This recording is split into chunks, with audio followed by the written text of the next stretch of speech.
Hello, everybody. Thanks for showing up at Playing in Traffic. My name is Lewis Lee, and we are waiting on Tom Smith. His system is not letting him in for some reason, but he will be here. He was talking to us, but we're working on it. So, what's going on, Ray? Just dealing with the media snafu, trying to do the off-site kind of troubleshooting thing. Troubleshooting. Sometimes it doesn't work. Yeah. It's finicky, man. The system's finicky. Well, I guess all of them are, really, if you think about it. Yeah. So we just got to cross our fingers and it always happens when we have a guest. It never happens when it's just the fellas. I know. It's we cruise right through. But, there's so many different configurations, and, Tom was trying to use a phone, and I know when I had to do the radio show with a phone because my cable was down, so I had no internet. I had to use the Wi-Fi on the phone. I had a hell of a time, and we had to work through a couple of issues. Things were slowing down. I had to shut off the video so that I could, even with the Wi-Fi, with good Wi-Fi, you need every drop of bandwidth you can get, because it just sucks it right out. Yeah, so, especially with people being locked down too. I guess a lot of people are online. And depending where you are in the country, I don't know where Tom is, but depending where you are, bandwidth isn't the same across. I believe he's in Texas. Okay. Yeah, Texas is. I mean, it's rural. I mean, it depends on what part of Texas, right? Depends where you are in Texas. You can be out on the prairie. If you don't see any phone poles, yeah, that's a problem. I guess you can do satellite, but okay, I'm gonna invite him in again. Hopefully, it'll work. Cross our fingers. How's everybody doing in the chat room? Jim, Papa Squirrel, Brian, how's it going? What are those boys up to? Keith. Good old Keith. He's painting. Jesse John. He's pinstriping and painting like a loon, man. That man's cracking out some stuff. Yeah, he's getting it done, ain't he? That's great. Good for him. Okay, let's see what happens. Okay, invited them. Invite. They haven't accepted yet. So Keith, man, you're working on some stuff, man. We've been following you. I look at his stuff. I look at it, from the rough drawing, and the rough drawing I can usually tell what it is. I can make it out. But as soon as he starts laying those lines in, like now he's doing a ZZ Top one. As soon as he starts laying lines in the beards, it gets harder for me to interpret it. Like if I didn't know what it was, I probably wouldn't know at all. Mm-hmm. Until it's done. Yeah, I was going to say that. Until he's done, then it all pops. So he definitely has a special talent and be able to see that as he's working on it, because I'd be coloring in the lines. Yeah, make it one stroke. Give me a bigger brush. Yeah, but everybody's eye sees things. You do a lot of craft stuff. You do a lot of creative stuff. And everybody's eye and their mind's eye is different. And the way your hand can do what your eyes see and then what your brain thinks, we all do it different. Yeah, we all have different levels. So we all do it different. Yes, Tom. There he is. Hello.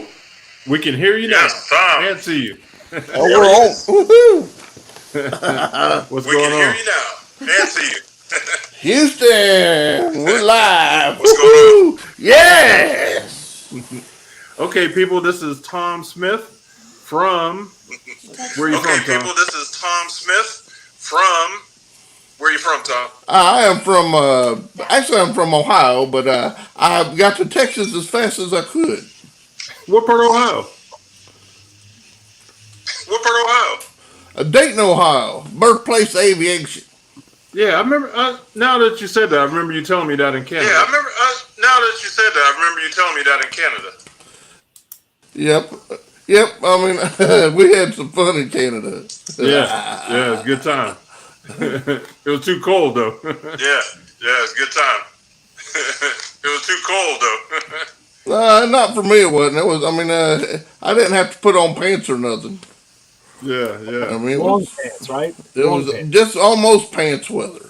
Yeah. Long pants, right? It's pretty nice today. It was like I'm in Ohio in Youngstown. Well, see, you got pants and you got like It's pretty nice today. It was like I'm in Ohio in Youngstown. Yep. I remember working on a lot of cars in Youngstown, Yeah, but I don't miss rusty cars. I don't. I I tell mean, you, I man, it's get terrible. rusty cars, but I mean, I Yeah. don't miss them at all. No, I don't. The rust, I mean, just makes me sad. Yeah, it eats them up, man. Eats them up bad. Can you hear me? Yeah, Yeah, it can you eats hear them us? up, man. Eats them up bad. Yep. Yeah. So, I got a big delay. like today, I'm I got a big delay. Uh-oh. Yeah. I think it was feeding back through Tom still. Tom, you there? In fact, now I know it was feeding back through Tom. Yeah, no echo now. It's got to be his mic has got to be picking up his speaker. Yeah. You know, I mean that's just plain simple. There's no two ways about it. You know, I mean that's just Can you hear us now? plain simple. There's no two ways about it. hey, I came back. Can you hear us now? Yeah. I can hear you. I don't know what's going on. We got a big delay. Do you have We got a big earplugs? delay. Do you have earplugs left? I think I need to get my internet checked. It's like a big delay. Can you hear me at all? Yeah. It's like a big delay. I think Yeah, because I'm earbuds- seeing, I'm looking at my face moving. It's like I think earbud. shit I did yesterday. Yeah. Yep. So Tom, I'm gonna shoot you a whole bunch of questions and then you can just answer them. So Tom, I'm gonna shoot you a whole bunch of questions and then you can just answer them. Okay. Okay, first thing is, how'd you get I'm ready. into TV? Okay, first thing is, how'd you get into TV?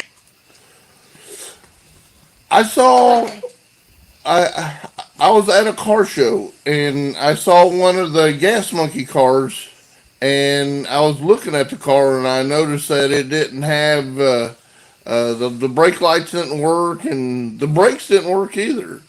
And I told them I was a mechanic and I could get all that stuff working for them. And they said they needed some behind the scenes mechanic, so I started working on their cars as behind the scenes. Okay, that's pretty cool. What year And did you? whenever did you they start doing moved that? into the other shop, Okay, that's pretty cool. What year did you start doing that? man, 2010, 2011, 2011. 2012, somewhere. I think it was it was before they moved into the big shop. It was a month. It was a year before they moved into the big shop. They were still at Phipps's whenever I did some stuff, There's a delay, so you have to stop. and then, well, the rest is kind of history. Go ahead. Yeah. Second question. You gotta stop talking. Okay. You did Okay, 7 years of your show, You did right? 7 years of Misfit Garage. your show, right? Yes, Misfit Garage? almost yes. Well, we did seasons, and the seasons were like half year seasons, but it stretched on, seemed like forever. Yeah, I got it. Okay. You know, Yeah, I got it. yeah, because Okay. like, The delay, Tom. go ahead. Go ahead, Ray. Go ahead, Ray. Go ahead. You got some questions? Actually, I'm trying. Go ahead. You guys I'm trying to be as quiet as I can. Actually, so I I'm don't trying- answer the echo. I'm trying to be as quiet as I can so I don't have the echo.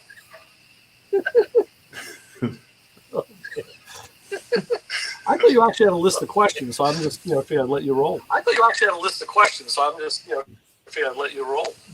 Okay, so tell us a little bit about Gas Monkey. What was your What? favorite part of being Okay, there? so and- tell us a little bit about Gas Monkey. What was your favorite part of being there? and did you learn anything good? My favorite part of Gas Monkey was leaving Gas Monkey. Did you learn anything good? Not a damn thing. No, not a damn thing. I learned that there's a lot of people giving them a lot stuff they didn't know how to use. That's what I learned. Are you at liberty to elaborate Now, on they that? had a building full of equipment. They had no clue how to use. Elaborate on that. You know, I have to say he's Yeah, just I mean, mate. my You know, I have to say he's just a mate. Go ahead. Go ahead. I would say he's an amazing marketer, not Go ahead. maybe not a I mechanic. would say he's an amazing marketer, maybe not a mechanic. That goes without saying. Yes, he could. He can talk some stuff. That he can do. So what are you doing now? Do you have He does your it own every shop? day.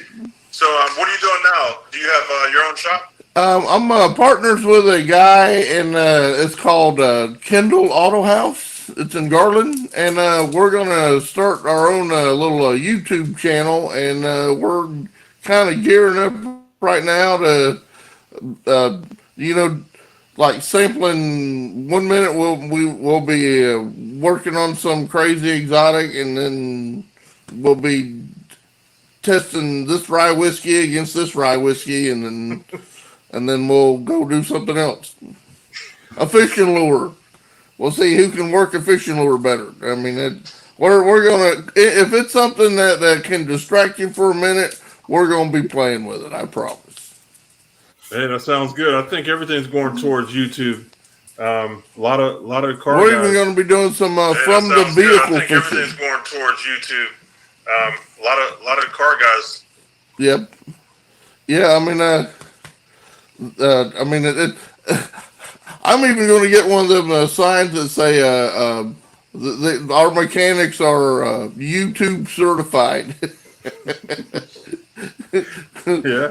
We keep getting these people come in and says, well, that ain't how they do it on YouTube. Yeah. Can you hear me at all? Yeah. Yeah. Yeah. Delay. YouTube University. Yeah, we're delayed for some reason. You're delayed for some reason. Yeah, I don't. Well, I promise. The next time this we have this, I'll have everything checked, and this won't be an issue, and we will have real time. I hate Hey, the sounds delay good. thing. We'll have to do a test hit during the I week. guess we should have tested it Hey, first. sounds good. I'll have to do a test hit during the week. Yep. What's the next question? So, are you building any cars right now for yourself, or have you been doing any traveling with So are you celebrity building any booking? cars right now for yourself, or have you been doing any Not traveling for with, myself. celebrity booking? I'm gonna be doing what the hell am I doing? I'm going to be doing some taste testing at a celebrity barbecue. I'm going to be doing that this weekend.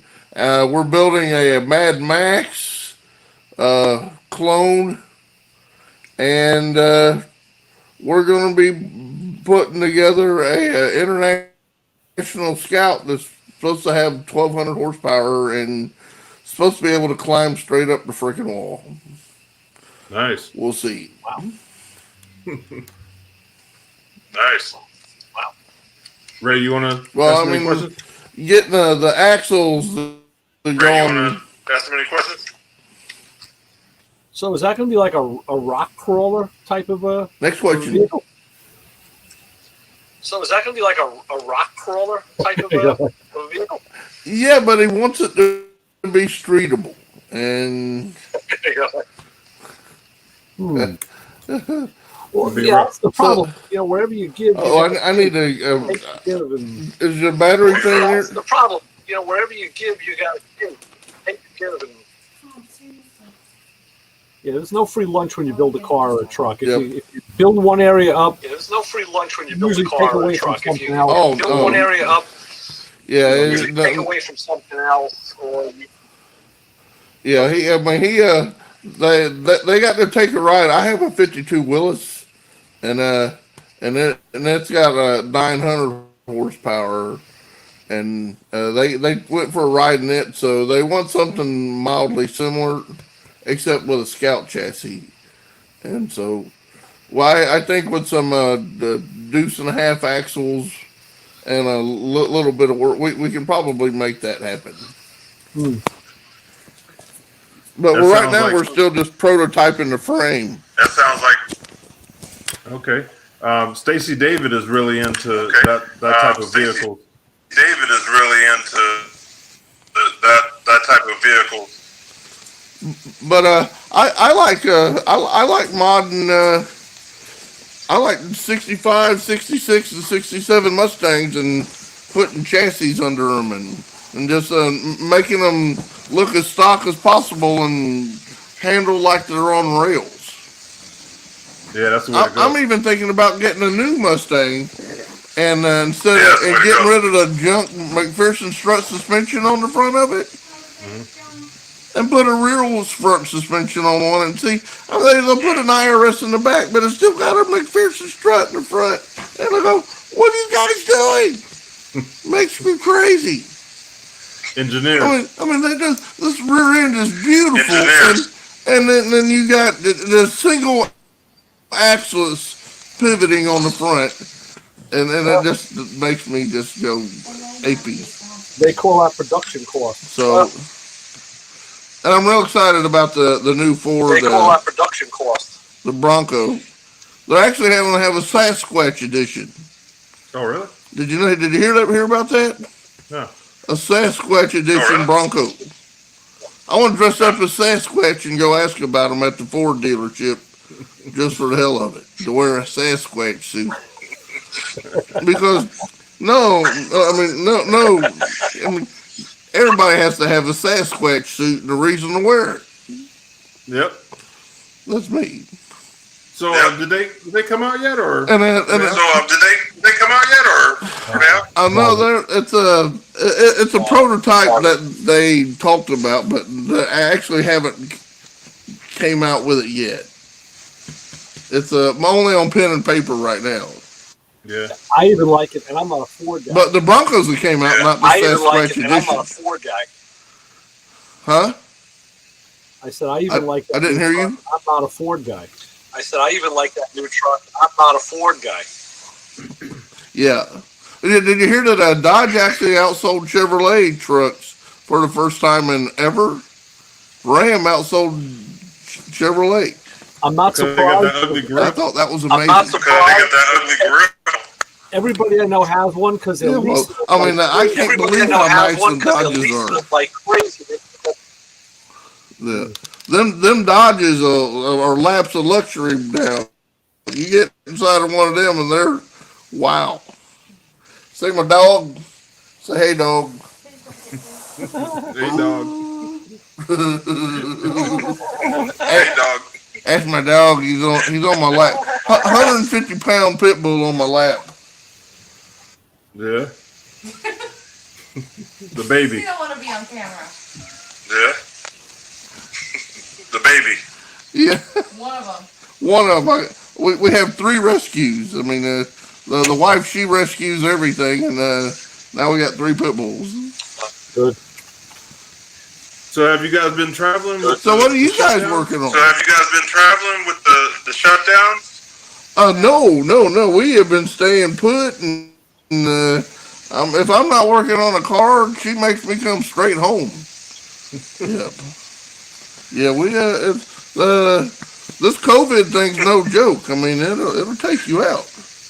Yeah, it's really bad, man, and it's sad that So, a lot of small businesses I'm, are Yeah, it's really going out really of business. bad, I mean, man, and it's sad that a lot of small businesses are going out of business. but I found that anybody that has a project is working on that project now. Yeah. We're getting so much work from people doing their projects. I mean, setting up rear ends and stuff like that. And where I work at, we have a machine shop next door and engine installs and stuff. The side work, the project market is just off the chain right now. Because that's all people have to do is go home and make babies and work on their own stuff. Yeah, they did open up that for I mean, us. can you imagine the baby boom that's going to Yeah, come they did open up that for us. from from the COVID. This COVID's going to double the population of America. It sure is. Yeah, we're gonna. Yep. Now look at him.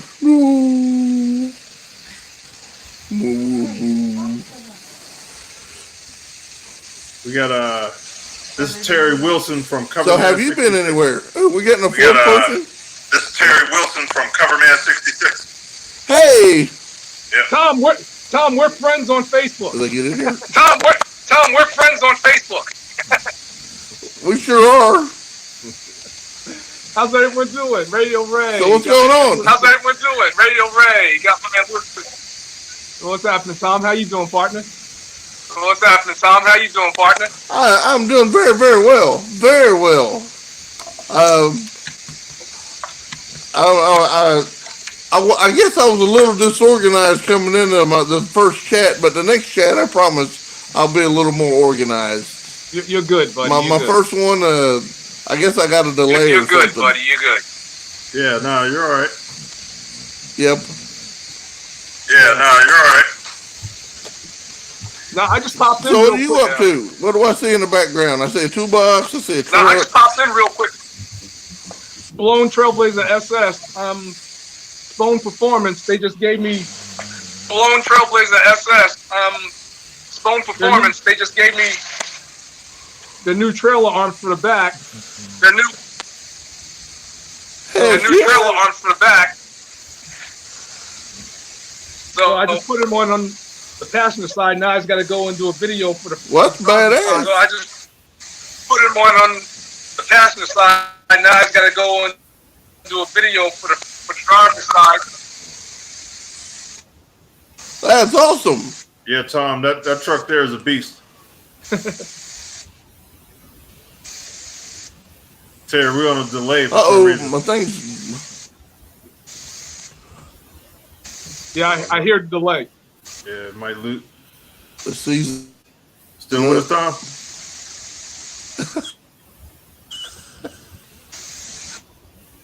Yeah, I met Tom a couple years ago up in Canada. We all hung out at a big show. That truck there is a beast. Is it now? Delay.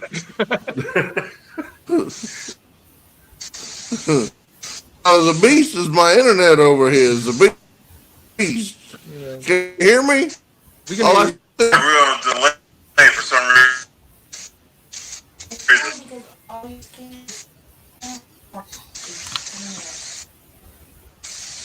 I think he froze.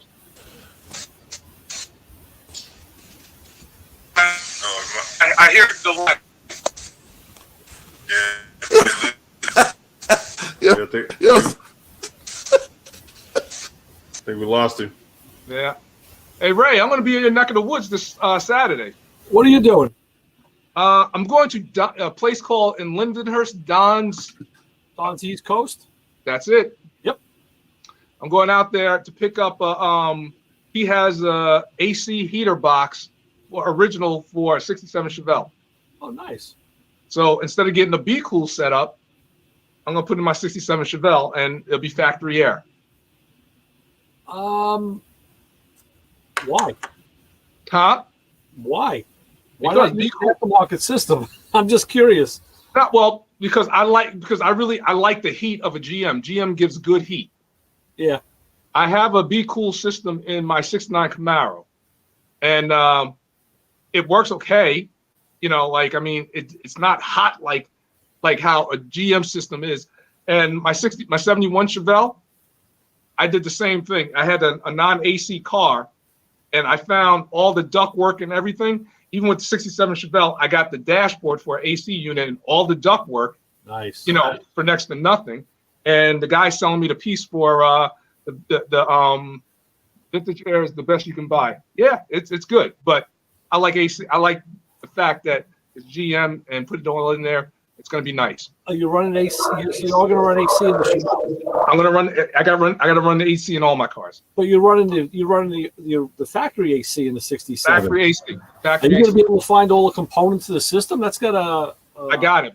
I got it. Okay. I got the dashboard. I got the center things, all the tubing underneath the dashboard. The only thing that's missing is the box on the firewall and the box on the inside and the outside. And after that, it's a done deal. Yeah. I think that's a POA valve system. Yes. And were you able to find one of them? Because that's stuff. What happened was the guy, he got rid of all of his AC stuff that was working for vintage air. Okay. Oh, all right. So, good. That's a good way to do it. Yeah. Yeah. See, I'm not like piecemealing it.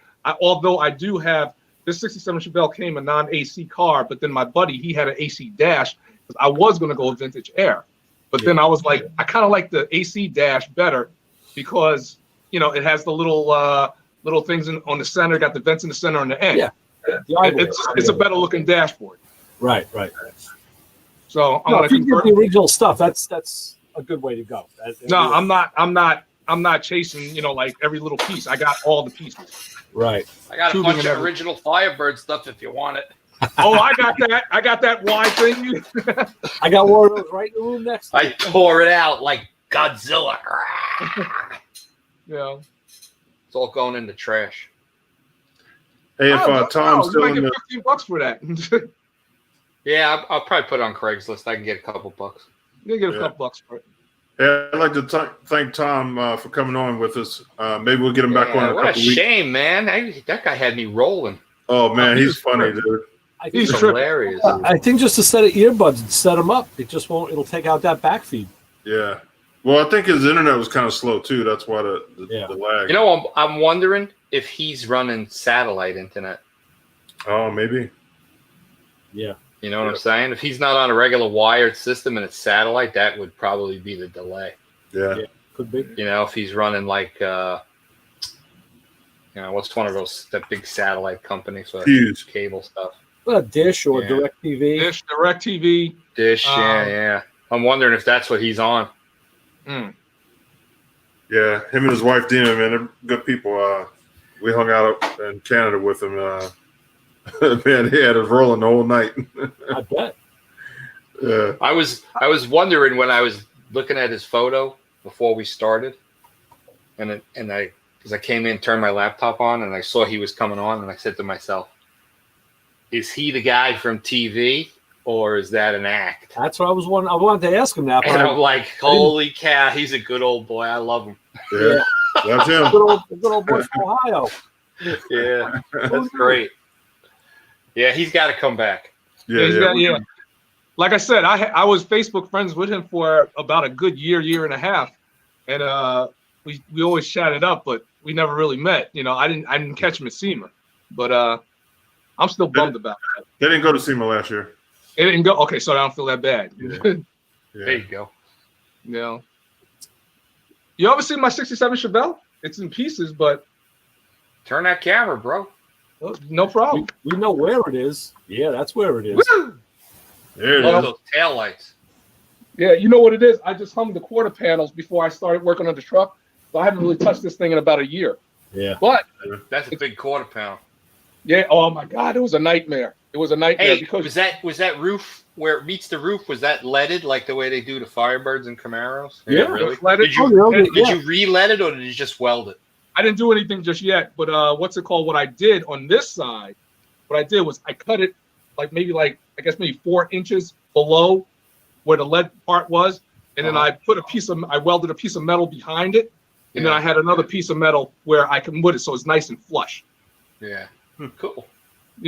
And the other side, I made the mistake of trying to do that, but I was like, this is a waste because it goes up into the roof. It's welded up into the roof, the brace up into the roof. So the only way to put a quarter panel on correctly is to remove the roof. Wow. That is the only way because you got to tuck it underneath the trunk, and then you got to line it up with the deck back here. Tuck it underneath. It's totally impossible. You could just come down with it when the roof is off because you got to go up under the roof. So that's opposite of the way the F bodies are built because the F body the roof is on first and then the quarter panel slides onto it. Now a 68, 69 Chevelle, I don't think in a 70, 71, 72, you could just slap it right on because there's it's not going under the roof kind of like, You know? Yeah, so that's like the way the F bodies are. Yeah. Yeah. The roof is actually recessed to hold the quarter panel. Yeah. That's why the car gods invented vinyl roofs. That's Yeah. exactly. All right, just And cover then, all those. and then bullets. I still don't understand, and I don't know if it was just GM, maybe it was the other companies too, but like why the lead deal? Because paddling lead, that's an art. Yeah, I don't know. I know Chrysler like mandated vinyl roofs on a lot of those cars because of those seams. They weren't putting the time into finishing them off. And it's like I just vinyl don't roof. understand like why, on the assembly line, they just didn't. I mean, they literally spot weld the car together. So Yeah. why couldn't the quarter panel and the roof just be spot welded and ground down and be done with it? Yeah, I don't know. I don't get it. There's been more questions that have popped up recently about what they did or what they didn't do on the assembly line than I've ever heard in my life. Those are the We people also we've have- got to try and find. Yeah, I was going to say that. Somehow, some way, I don't know, either through Facebook or Instagram or something like that. You need to put the word out to people that worked on the muscle car assembly lines. Yeah, have a Say talk the with them. That'd be cool. 60s to like mid 70s. Mid 70s. Well, that's the thing. You Find figure a guy those- that I want to know the guy that built a Challenger or a Camaro or a Mustang. I want to know those guys. I want to hear their Guy who their was like tale. had that as a summer job and went to college. So now he's probably about maybe 60 years old. Well, you need a 70 guy years old. who's younger. Because if a guy was in his 20s in the 60s, now he's in his could be his 70s easily, 70s and 80s. Yeah. Yeah. And you got to remember, they didn't have portable welders back then. Right. Mhm. They had those. They had a machine. Yeah. So when did portable welders like a big welder come into play? On what year? In the 80s, they Yeah, started making that stuff.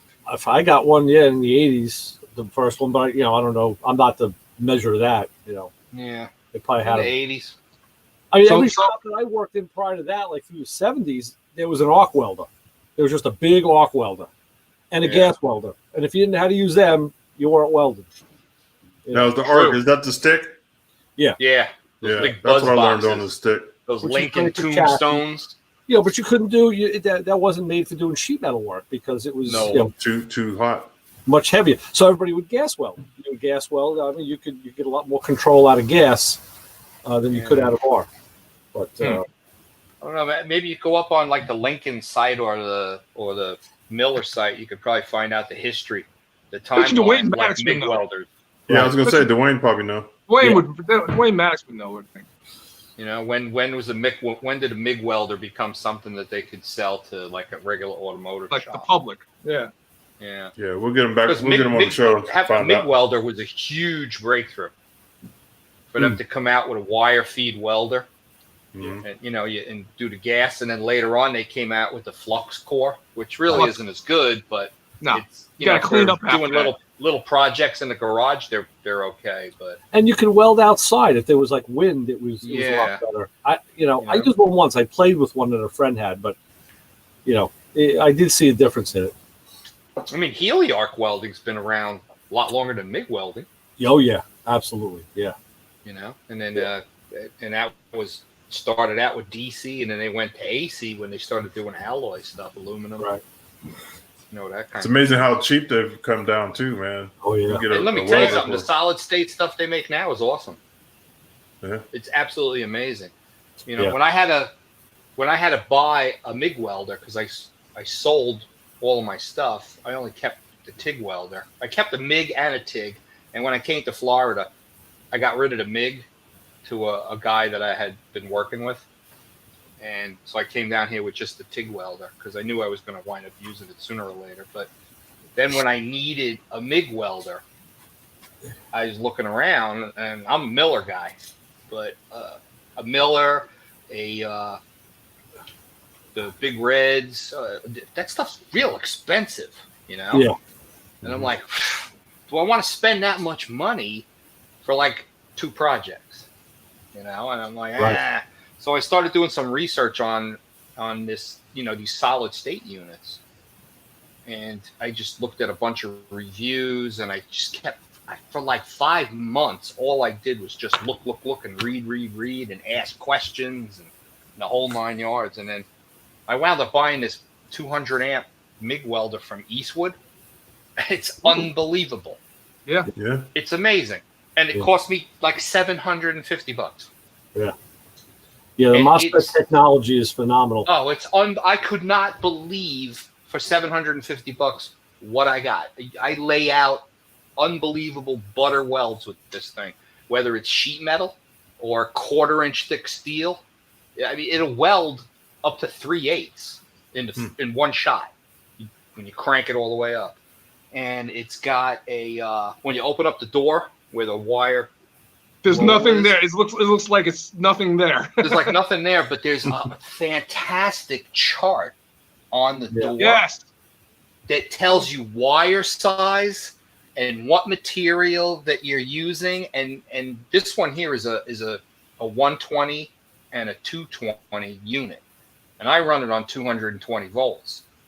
So, and you just look at what it is that you're going to weld, and they tell you. They give you the range for your heat and your wire speed.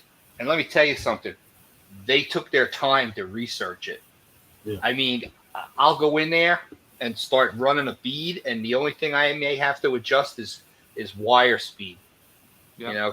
Based on how quickly I want to move the weld through. And I'm like so impressed with it. I'm like, this is ridiculous. And then I also bought from Eastwood their 60 amp plasma cutter. Don't even waste your time with a 110. Unbelievable. No, I bought the 220 volt plasma cutter. I cut this Firebird apart like butter. It was ridiculous. I had a 110. I put it in because it was 110 220. I had a 110, plugging it in. It was like metal was clean. I switched over to 220. It was like a lightsaber. Yep. I was like, oh yeah, it's a huge difference. Oh, night and day. Both of these machines go both ways. They both run 110, 220, but I run them on 220. I got a 75 amp circuit here just for the welder. Yeah, and you can even pick up these welders cheap. I got a TIG welder from George Rubistello. He was selling a lot of his stuff because he was getting out of the game. I picked up a welder. I think he paid like $1,200 for that thing. Like $200. It was like, wow. So it's sitting right there. So I've been practicing. Trying to get the AC/DC TIG. Yes. It's good. I'm trying to get the aluminum. Yes, it can. I'm trying to get the whole, like hold the stick and move it while. But you know what You're a drummer. You're a drummer. That should come naturally.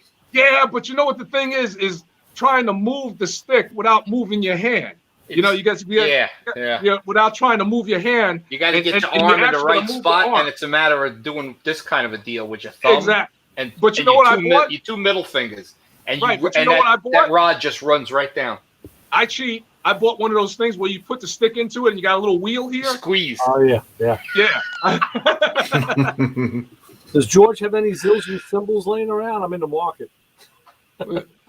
George Rubistello? Yeah. I don't know if he's a drummer. That's a good question. He kind of looks like a drummer. Yeah. But you know what happened? I also bought his rotisserie. He had a car twirler. He said, I paid like $3,000 for it, and I bought it for $700. Nice. Good for you. But the only problem is I don't have it. Me and my buddy Nelson, we wouldn't have these on it because I didn't want this thing in my house. You know what I'm saying? Yeah. Because it's a pain, and I don't have, and he does this for a living. He builds these high-end cars, so he really needed one. So when I first got it, I was going to keep it in my house because I want to flip the Chevelle and just do all the, what's it called, the frame and everything like that. Redo the bottom of the car, and I would need it for maybe 2 weeks. I haven't seen it. We bought it like a year and a half ago. Nelson, he got a 70 Mustang high-end build on that thing. He's waiting for the engine. And so I think I'm going to get it in March, but I found a guy who rents them. So for $60 a month, I might just go and do that. Oh, that's the way to go. Yeah, I'm happy that I got that. Having that rotisserie was a huge help with the Camaro. Yeah.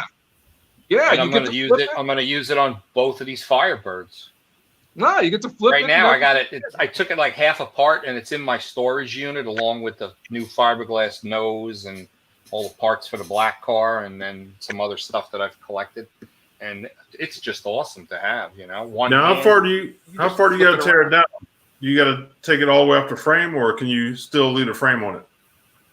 I started out with just the body with no front subframe, and then as I progressed, after I got the Camaro subframe powder coated, I bolted the subframe in place, and then I used those special locating tools that Chris Alston gives you. It goes through the holes in the frame into the body.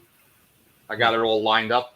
Once I got the front subframe locked in to the car, then I just extended the bottom tubes on the rotisserie, and I grabbed it at the front of the chassis where the radiator support goes. And then now I had the whole car on the rotisserie, and I turned it sideways, and I did all of the other stuff. I installed the subframe connectors, all of the rear suspension. I took the 9-inch Ford rear, and it was just the housing. I had it powder coated. I flipped it over on the housing end, put it on my floor jack, and I jacked the housing up, and then I hooked up the 4-link bars, everything, coil-over shocks. I literally installed the whole rear suspension, standing up, working on the car. Oh, that's This is on a 67 Camaro? Yeah. Oh, so it's not a full frame like Chevelle. Chevelle, I got to take the frame off. Right, yeah. If you're going to do on a full frame, then you're going to have the frame or the body. Yeah, but once you get the frame done and you get the body reattached to it, you could put that whole deal on the rotisserie and spin it. Well, what I'm going to do is I'm just going to do the frame. I did all of the suspension. I had the car on the rotisserie when I did the that bed liner spray. Yes. I sprayed the whole bottom of the car with the bed liner while it was sideways on the rotisserie. All of those photos are on the chassis connection page. I installed all of the suspension. I rolled it over so it was regular, and I installed the front suspension just sitting on a bench, putting all the A-arms and the coilovers, the whole deal. Then I flipped the car over. I did the rear end. I did my fuel lines, my brake lines, everything. I ran wiring. I was like, I'm building this car eye level. Yeah. It worked out perfectly. It was fantastic. And then when I was ready to put the engine and transmission in, that's when the car came off the rotisserie. Right. And I had no nose on it. So I was able to, and the car was on jack stands. All I did was I did my whole assembly of engine, flywheel, transmission, put that all together, and then I just plugged it straight in. Dropped it down on the mounts. Done. Yeah. Rotisseries are good when you need them, but when you don't need them, man, he's like, what am I going to do with this monstrosity in my yard? Well, like the one that I got, it comes apart. So it's a matter of pieces of 4-inch square tubing with wheels. You can stack it in the corner, and it's out of the way. Or put it. You can put it on a shelf. I'm gonna call Nelson up when I'm finished. I'll be like, all right, Nelson, come get this thing. Go put it in your yard. Okay. You need it. You need it. No, I don't need it. Yeah, you do. Yeah. It's come. I'm bringing it over. That's the best tool I've ever had.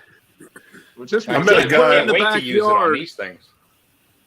All you gotta do is put it in the backyard and put a net up, and then it could be your tennis court. Yeah. You could also use it as a big hammock. Yeah, hammock holder. Yeah. I met a guy at the kicker party that Terry didn't go to with me at SEMA. I met him at a kicker party, and he's from Canada. He builds. He has a company. He makes rotisserie. So I'd like to get him on here too. Talk about him. Cool. Yep. Yeah, rotisserie is great. Rotisserie. Not for chicken anymore. Yeah. Man, that's got to be a blessing to be able to do stuff without your neck bent over or laying on your back. I would have thing is you can jack the car up and down. Yeah. I mean, I was doing stuff like running a battery cable, and I tucked the battery cable. There's like a on the F body rockers when you take off that trim, that nice one that says Body by Fisher. Then there's another preformed sheet metal piece that's held in with a couple of screws, and in there is a channel where GM runs wiring and stuff. Yeah. Yep. Down the passenger side is where I run the battery cables from the back of the car to the front of the car, and I jack those hydraulic pistons on there all the way up, and here was where the rocker panel was. I'm standing up, and I just laid that stuff right in, did my screwdriver, put it all back together again. I wasn't on my knees at all to work on that car. It was really good. Yeah, that's for the old folks. Yeah, when you can work like that, it makes the job so much easier. So much easier. Yeah. Well, speaking of which, gentlemen, I have to get back to doing this truck because I got to get this thing ready, get it out of here because I got another project coming up in here and everything like that. So cool. Yeah, I've been busy. Yeah. Been busy. I haven't seen that bell ring saying there's any videos. Yeah, he just did the belt video. I'm sorry, say again? I didn't get no email or text message thing saying that you put out. Wait a second, hold on. Recently. Wait until you see the next one. The next one, oh my God, it was bad. For the Chevelle, Yeah. I did the same thing for the Chevelle, but then I had to go and change, install the Power Master because I was having not only belt chirp, I was having alternator chirp. Really? Oh. Yeah, I was having alternator chirp, and it was embarrassing, man. I'm sitting up there trying to look cool, and Chevelle, chirp. Stoplight, and when you accelerate, that alternator. Well, this one is 220. What type of alternator did you have in there that was chirping? DR44, one from I guess a 2000 pickup truck. Was it a rebuild or a? No, it was stock. The brushes were worn. Who knows how long it was? V-belt or serpentine? Brushes don't usually chirp. I was going to say, I'd been a rebuilder for many years, and I know a lot of shops wouldn't change if the bearings looked good, especially that front roller bearing. If it looked and felt good, they'd reuse them. My shop, we had new bearings, front and rear, and everything. Yeah. So, this one right here. All right, so it was probably just worn out. Yeah. Yeah. So you hear it. That's like 185 amp, 165, 185 amp, I think. Yeah, so you can hear it like a little chirp, but then that's my hand spinning it. But at 900 RPMs, it's annoying. Yeah, just the bearings. I mean, don't trash it. It's rebuildable. No, I'm not going to trash it. I got a couple of them. You want them? I'll bring them to you. It's always good to have a core. I'm like the core receptacle. People bring me cores. My buddy Vic calls the show on Sunday, and he says, he was saying how he was in his garage. He was lost parts of his project because he put other stuff on top of it. And of course, he works in a hellhole. But he says, but I did find another Edelbrock, like 650 CFM carburetor and a Holly fuel pump. So my partner Chris says to me, he goes, "Oh, great." He goes, "That's good. I guess you can, you can use that." He goes, "No, it's going to Ray's house in stock, so it can die over there." So, hey, Terry, cores in the car, cores in the house. If on this one Firebird here, if I want to have an overdrive transmission, what do I put in the car behind a big block Chevy, non-computer controlled? 6-speed or automatic? No, I'm looking for in other words, I got a turbo 400, but if I want to put an overdrive automatic, I wouldn't even mess around. I would get with a worked 4L80. A 4L80E, yeah. Well, you have to go. Do I need a control box to make that work? Upshift, downshift. That's what I'm saying. We're talking about a basic big block. You're talking about big block with a 4. I would go to 4L80. They have like a module that you can use. Or I think that they make it. I think it's almost like a 700 R4 where B&M, they got that little module where you have lockup whenever you want to choose it. And that stuff, what is that? Just run off of sensors off of the drive shaft and input shaft? Yeah. It's powered. But the other thing you have to do is that's electronic speedometer, so you have to use the transducer to give you a manual speedometer cable. Right. I'm running a GPS speedometer. Okay, then all right, so that's even better. Then you can use that output, right? Yeah, that's even better. A 4L80E, which is 4L80E. electronic, right? Okay. Yeah, that can hold. You can build those up to hold some serious power, and yet you have an overdrive. I ain't got no serious power. I got like 460 horse. Oh, then that's perfect. But now, if you want to get really serious, what you can do is you can get a 6L90. That would be nice because now you can put like 455 gears, 456 gears back there, and you have that stupid double overdrive. You know, I think Oh, fourth God, gear is really? 0 to 1 to 1, and I forget what the other gears are. Like fifth gear would be, you know, well, actually it's double overdrive. I'm thinking about 6-speed. Stick with the 4L80. I'm just looking. It's a good unit, I'm entertaining having an overdrive 3-speed transmission. and they're all over the place. They're Yep. available. It's a 4-speed, but they're all over the place. So basically, like, go get a junkyard core and take it to a tranny guy and have him redo it. Yeah, I wouldn't even take it to a training guy. I probably would just throw it in there and just let it roll. I ain't got time to be swapping transmissions in and out. But words, what happens It's if going you to get get bolted. It's going to get bolted to the back of the motor and That's stabbed in and measure for the the shaft. Done. you're gonna. I think you're gonna have to massage the Transmission tunnel, not a problem. just a little bit. Not now 6L90. You're taking half of it out. Yeah, no, I don't have a problem doing transmission tunnel work. That's no big deal.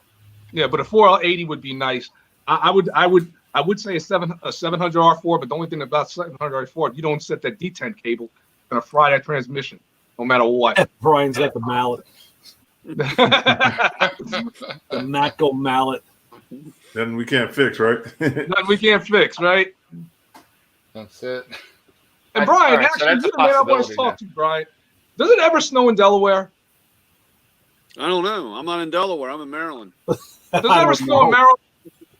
Yeah, it Yeah. snows. We get about Yeah. 20 on an average winter. It's anywhere about 20 to 28 inches. Wow. Terry, they had more snow in Maryland last year than I had here in Long Island Yeah. by a far sight. Really? That sucks. I know. Right? I know. I was thinking about moving Why?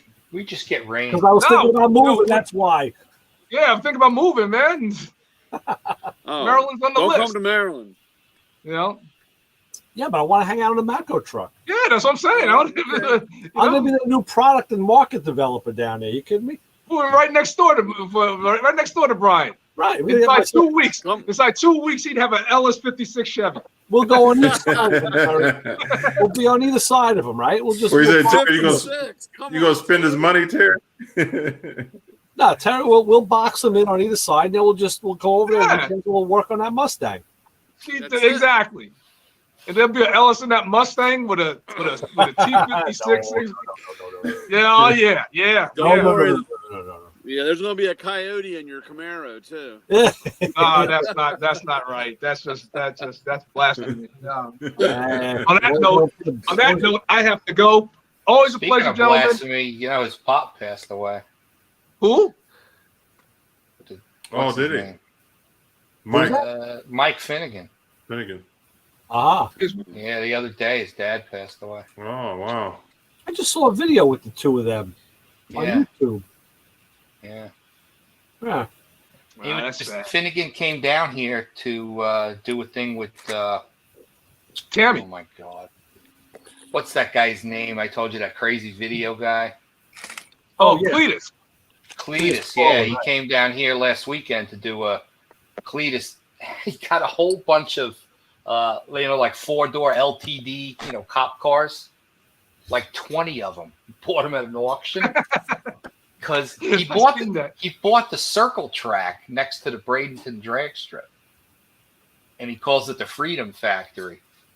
So he decided to have the 2.4 hours of lemons, and he invited all of these like YouTubers and famous people to come drive these cars around the circle track, and They were filming an episode of Roadkill, and he saw his dad literally the day before they left to come to Florida, and then he got to Florida and his dad passed away that day, and he had to fly back. So that was pretty crappy. Nah, that breaks my heart, man. Terry, when you go see Don, tell him I said, hey man, tell him I Chassis definitely will. Connection John. Chassis Connection. I've known him for years, man. Yeah, Tori said the same thing. I'm just gonna throw Ray in the mix. Radio Ray Marino, you know him?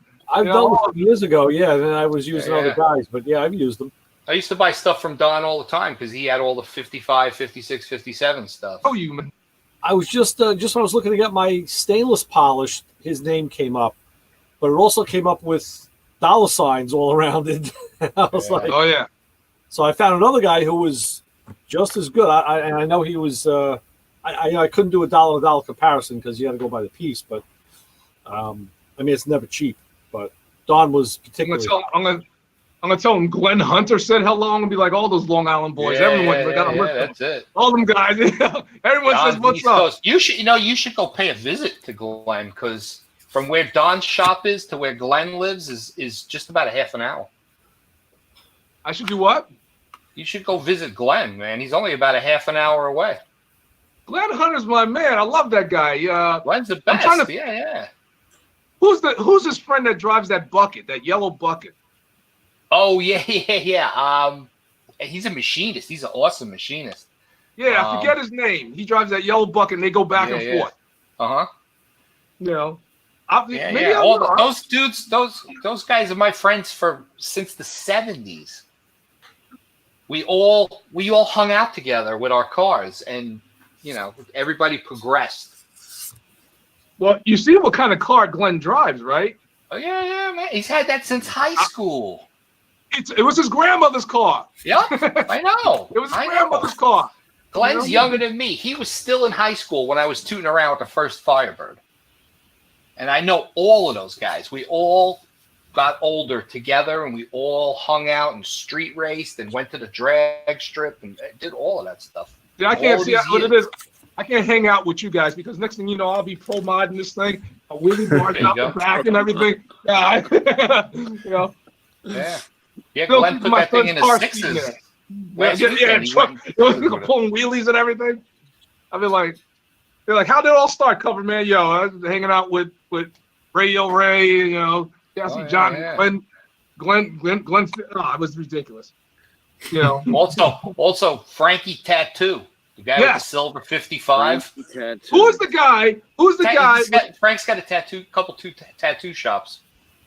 I forget the guy's name. He has a 71, 72 silver Camaro with black stripes.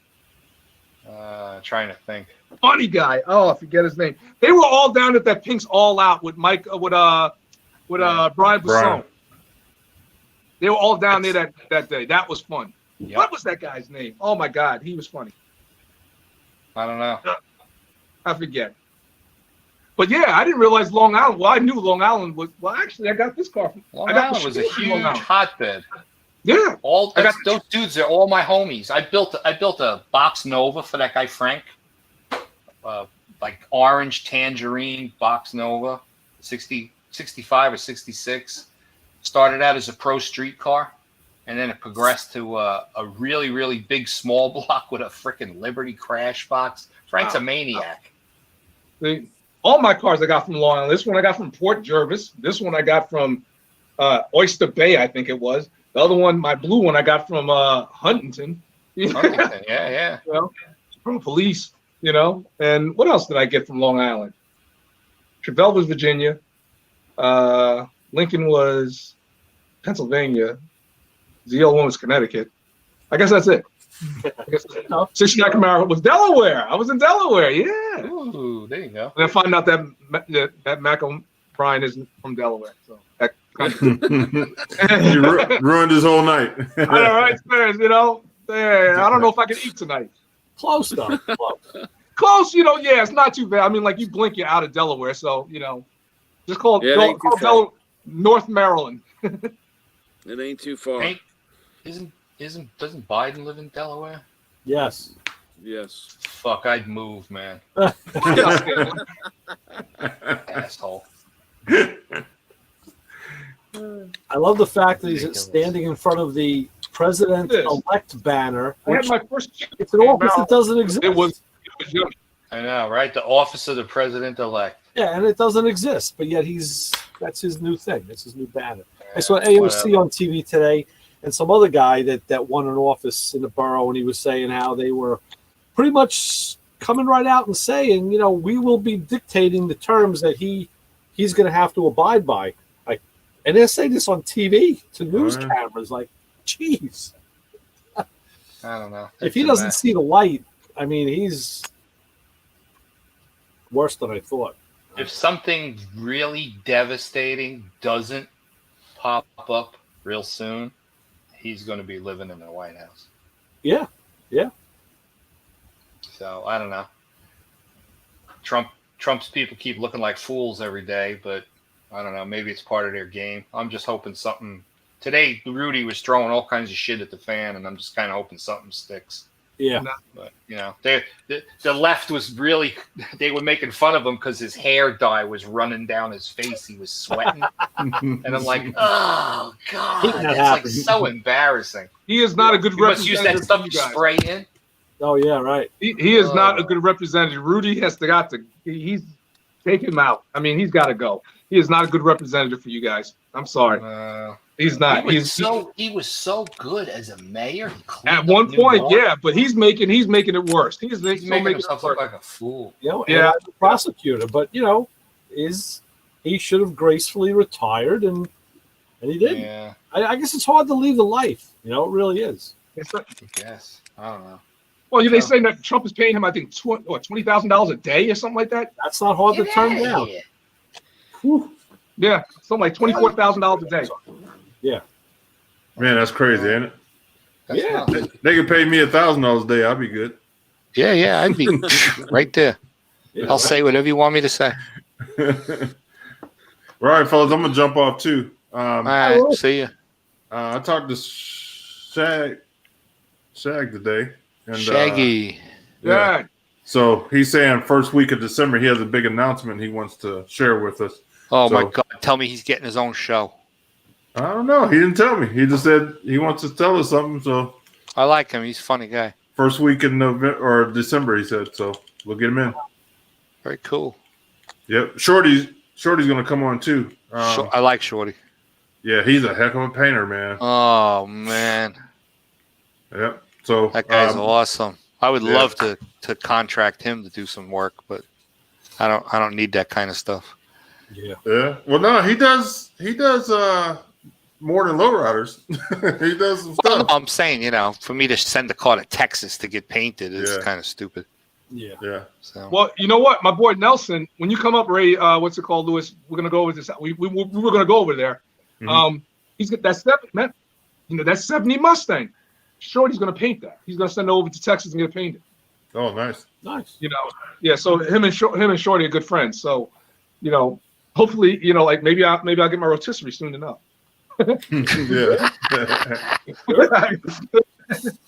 Oh, bro. Listen, Terry, you could have met Shorty at the kicker party because he was there. He bet me over there.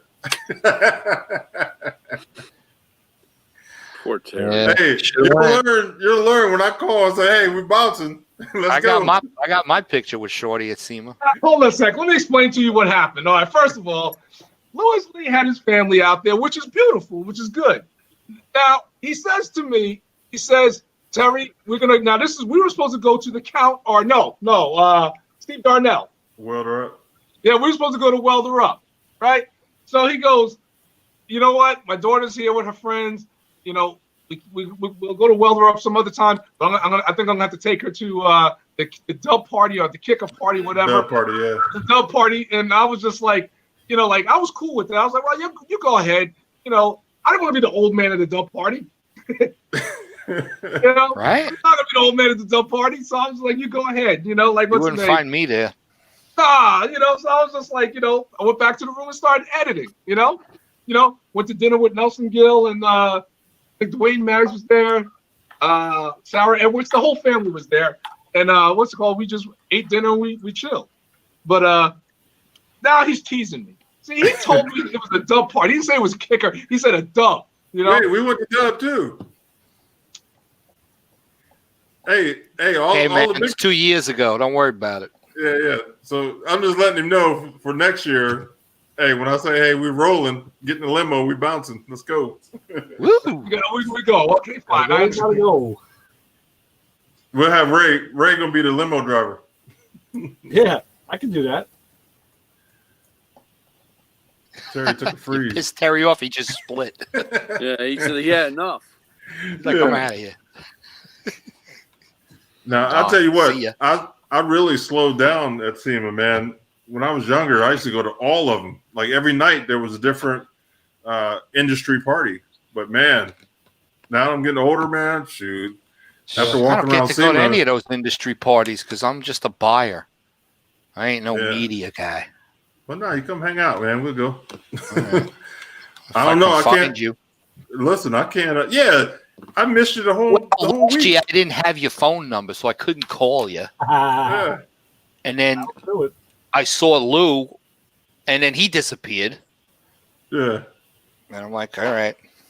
So We'll all have a big get together though. I'd love to have everybody just meet somewhere and hang out. that would be really cool. Yeah, yeah. All the people on the show that's been on the show. That'd be nice to just get everybody to come. Yeah. Yeah, maybe we'll rent Elvis's his pad. Have you ever been in I've there? seen it. Yeah. Oh my god, that place is amazing. I know. Velocity had a party there, and they only thing they did is took all his personal stuff out, but they left all the furniture and all that stuff in there.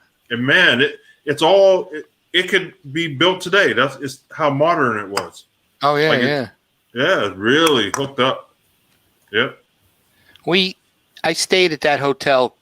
We stayed at that hotel 2 years in a row, and then my wife was like, "I had enough of being at the convention center hotel. Yeah. I want to be someplace nice on the Vegas Strip." So I'm like, "All right." So we did Venetian, and then what do you call it?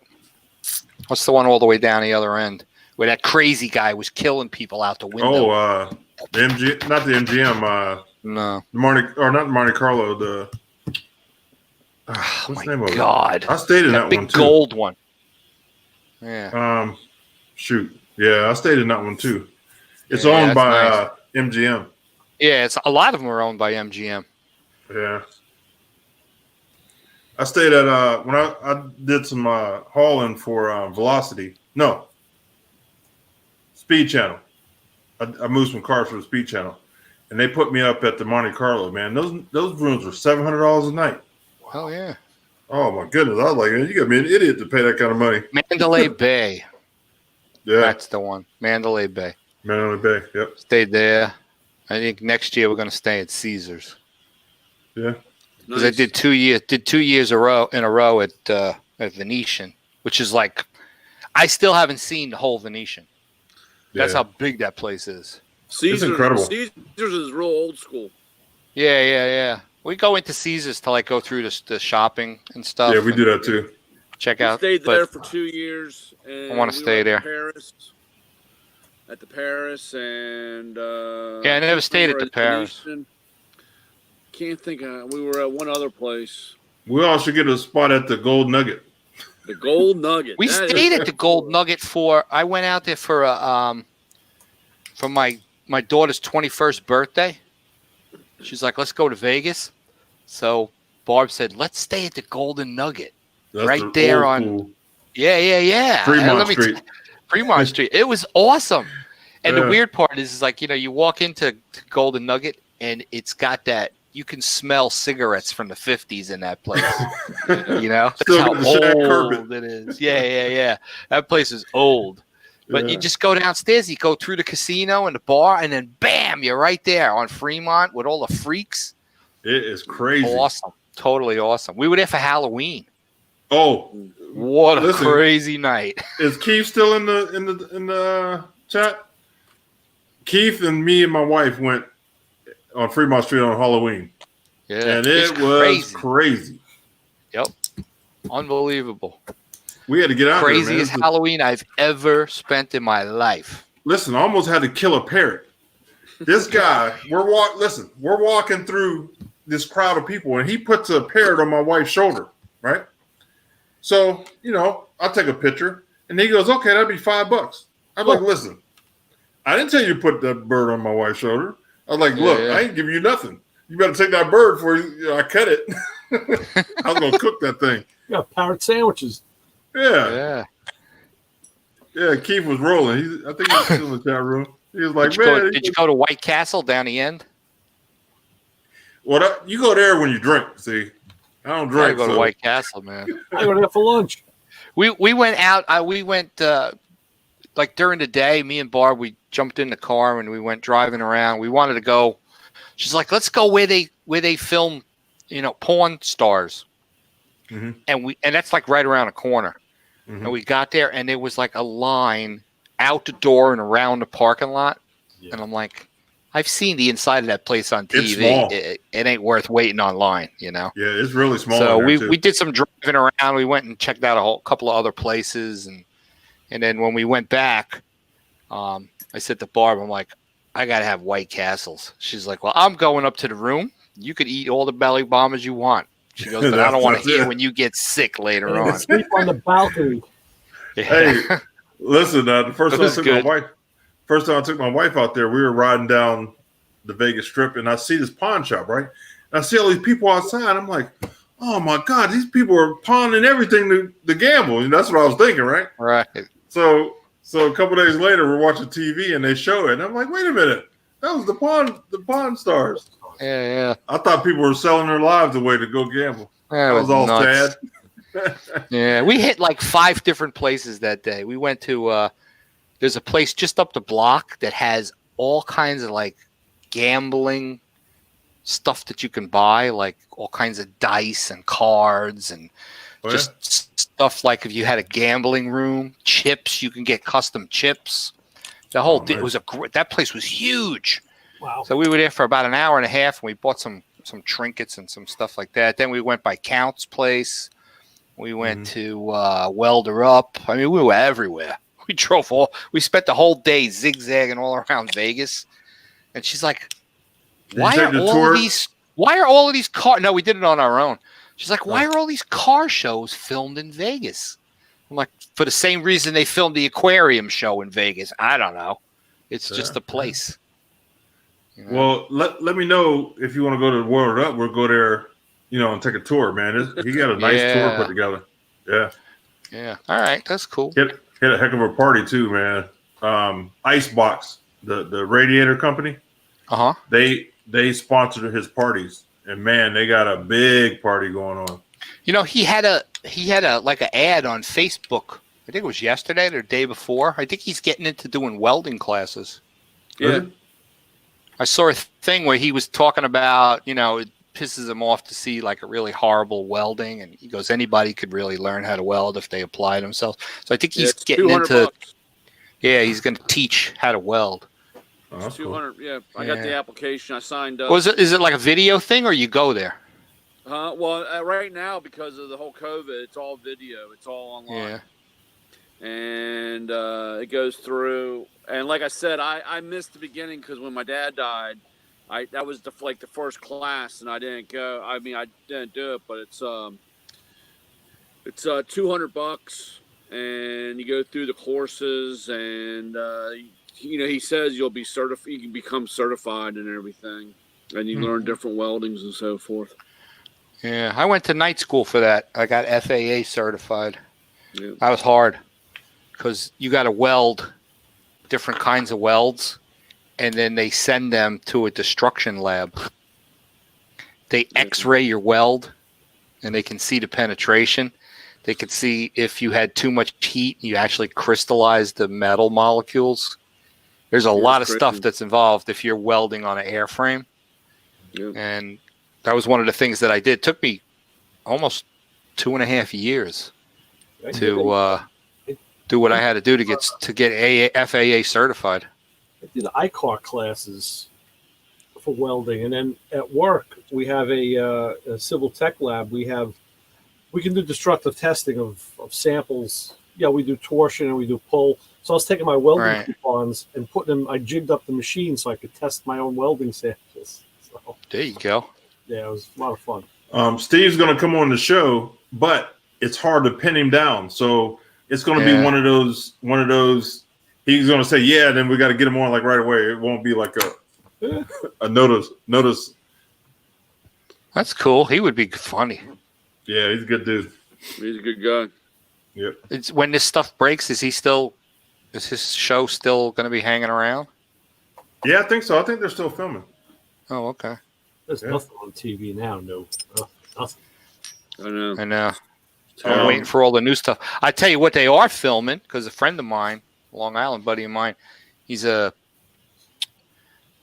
driver, a trucker, and he does television production. And just this week, they started filming season 2 of Godfather of Harlem. Oh, really? Yeah. They're filming down there. They're like on the Lower East Side or something like that. I was waiting on that show to come back, man. It's been like 2 years. Yeah. Well, COVID whacked it, but now my friend said, who aired that, by the way? Amazon, or Netflix. Yeah. It's one of those. I heard it's it's Netflix or Amazon. Amazon. And I'm worried. Maybe a streaming service I don't have. That's why I'm asking.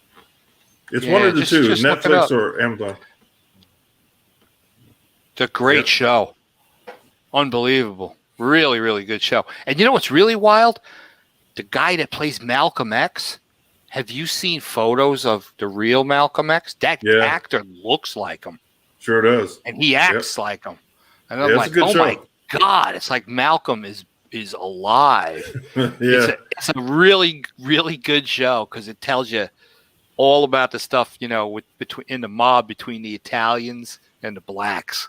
Yeah. It's just phenomenal. And the police. Yep. Yeah. That's a great show. Yeah. It's sad that how long it's taken these shows to get back on. Well, Even a lot of before shows COVID. are like that. Yeah. A lot of shows are like that. Yeah. Like I used to watch that series Westworld. Yeah. And they'll go like a year and a half between seasons. Yeah. Same thing with that other show, Billions. On Showtime. Yeah, that's my show too. And they're filming. Ozark. It's Ozark is the same way. Curb Your Enthusiasm is like one of the worst. I mean, Larry David just takes 2-3 years off. Yeah. Well, Sopranos was like that too. That was another one. It was like 2 years, or two and a half years. Yeah. That's right. So. Yeah. You know what I keep getting every time Facebook like really changed all of their stuff. The page looks different now, but every time I click on a video that somebody posts, when that video ends, there's like a column on one side, and there's other videos, and a lot of them really got nothing to do with anything. But I guess because they're checking every single keystroke you do on your keyboard, they kind of know where to steer you. Yeah. And I keep coming up in the queue with a whole boatload of Soprano videos. Oh wow! From an account called Satriali's. Oh, nice. Oh, yeah. And it's all of these clips of the Sopranos. That's great. So it's good. I'll see a video of a guy like doing a burnout on, and then it ends, and then up comes Tony and the boys, and I'm like, awesome. Do a burnout in a cyclone tonight. Yeah, Evan, right? Isn't that cool? They put him in that. I don't know who that guy is. The Asian guy that he's a good friend of ours. He's a Long Island guy. Okay. Yeah, he moved down. Went south of the border and bought a '66 Cyclone with a 351 and a 2-barrel. They bought that in upstate New York. Oh, really? Yeah. I don't know what the hell south of the border was all about. They kept showing. Well, they drove down. What happened was oh my God, the hell's his buddy's name? I don't know. Anyway, he took his truck upstate, got a U-Haul trailer. Then he drove from upstate New York to Jersey. Evan flew from Florida to Jersey to go see his dad. And he picked them up in Jersey, and then they came down the turnpike with the car, bringing it back to Florida. They stopped south of the border and the whole deal. That's what they did. Yeah, and then they stopped at National Parts Depot. They made the rounds. They hit a couple of places.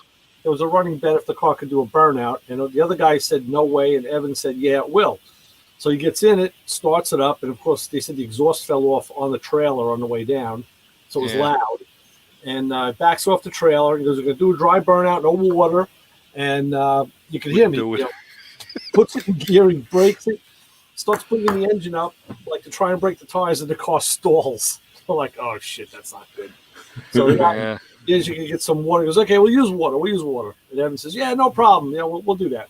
And he did. He got to do a one-wheel peel down the parking lot. That was a long burnout. It was very long. Yeah, that had to be 100 feet. Well, you know what? I'm thinking that thing's probably got like a 255 rear. But think of how the reason is think of how dry those tires are. Yeah. How dry rotted they are. There's just no grab it all.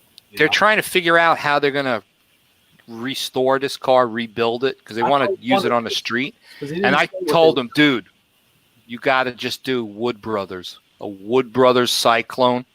What an iconic NASCAR. Yeah. I said, Wood Brothers paint scheme with the red roof, the white body. I said, and get steel wheels and put like F60s all around that thing, fatties all around, lower it down and make it look like a real NASCAR from the 60s and put it out on the street. That'd be cool. And, yeah, because Evan's like, well, you know, we've done drag cars and, you know, he says, want something different. I'm like, dude, that's a Cyclone. It's the Wood Brothers car. You got to do that. Yeah. That's so I think that's what they're going to wind up doing. All right. Which would be really cool. You know, you put some of those decals on from back then, like that Sunoco and the Ford stuff, Motorcraft. Yeah, all of that. Yeah, that would look so awesome. Yeah. Be a cool car. Yeah, it doesn't look like it was in too bad of All a right, shape. guys. No. I'll see you guys next week. I got to jump. Hopefully, we'll get somebody on that can talk to us. Somebody with earbuds. Oh God. Yeah. Yeah. All right. Somebody with an internet connection. All right. It's all over. All right. But, oh man. Yeah. That guy had me laughing. Oh gosh, he's funny. Yeah. He's a good old boy. No filter. No filter. Ohio, moved to Texas. He's a good old boy. What a hoot. Unreal. Crazy.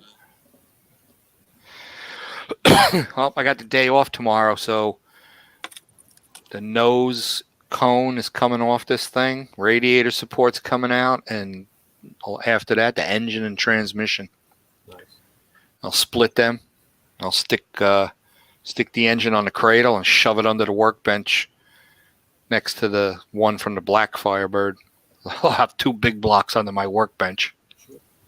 I only have 1, so you got me beat. Yeah. I'm actually but I got 2 Pontiac motors. I don't have the room right now. I'm kind of itching to get inside this motor and see exactly what it is. Yeah. You know. It's probably a 2-bolt main block. It's probably, I'm assuming it's got stock rods and probably, you know, just replacement TRW pistons, that kind of stuff. When I had my Camaro, I found a really cool way of telling that if it was a 4-bolt motor. And above the oil filter boss, if there's 2 pipe plugs. Oh, if it's got the oil cooler lines? It's a 4-bolt main block. Hold on a second. Not, it'll be 2. Wow, that's good to know. I'll find out. I'll tell you. But then again, it could have been drilled and converted.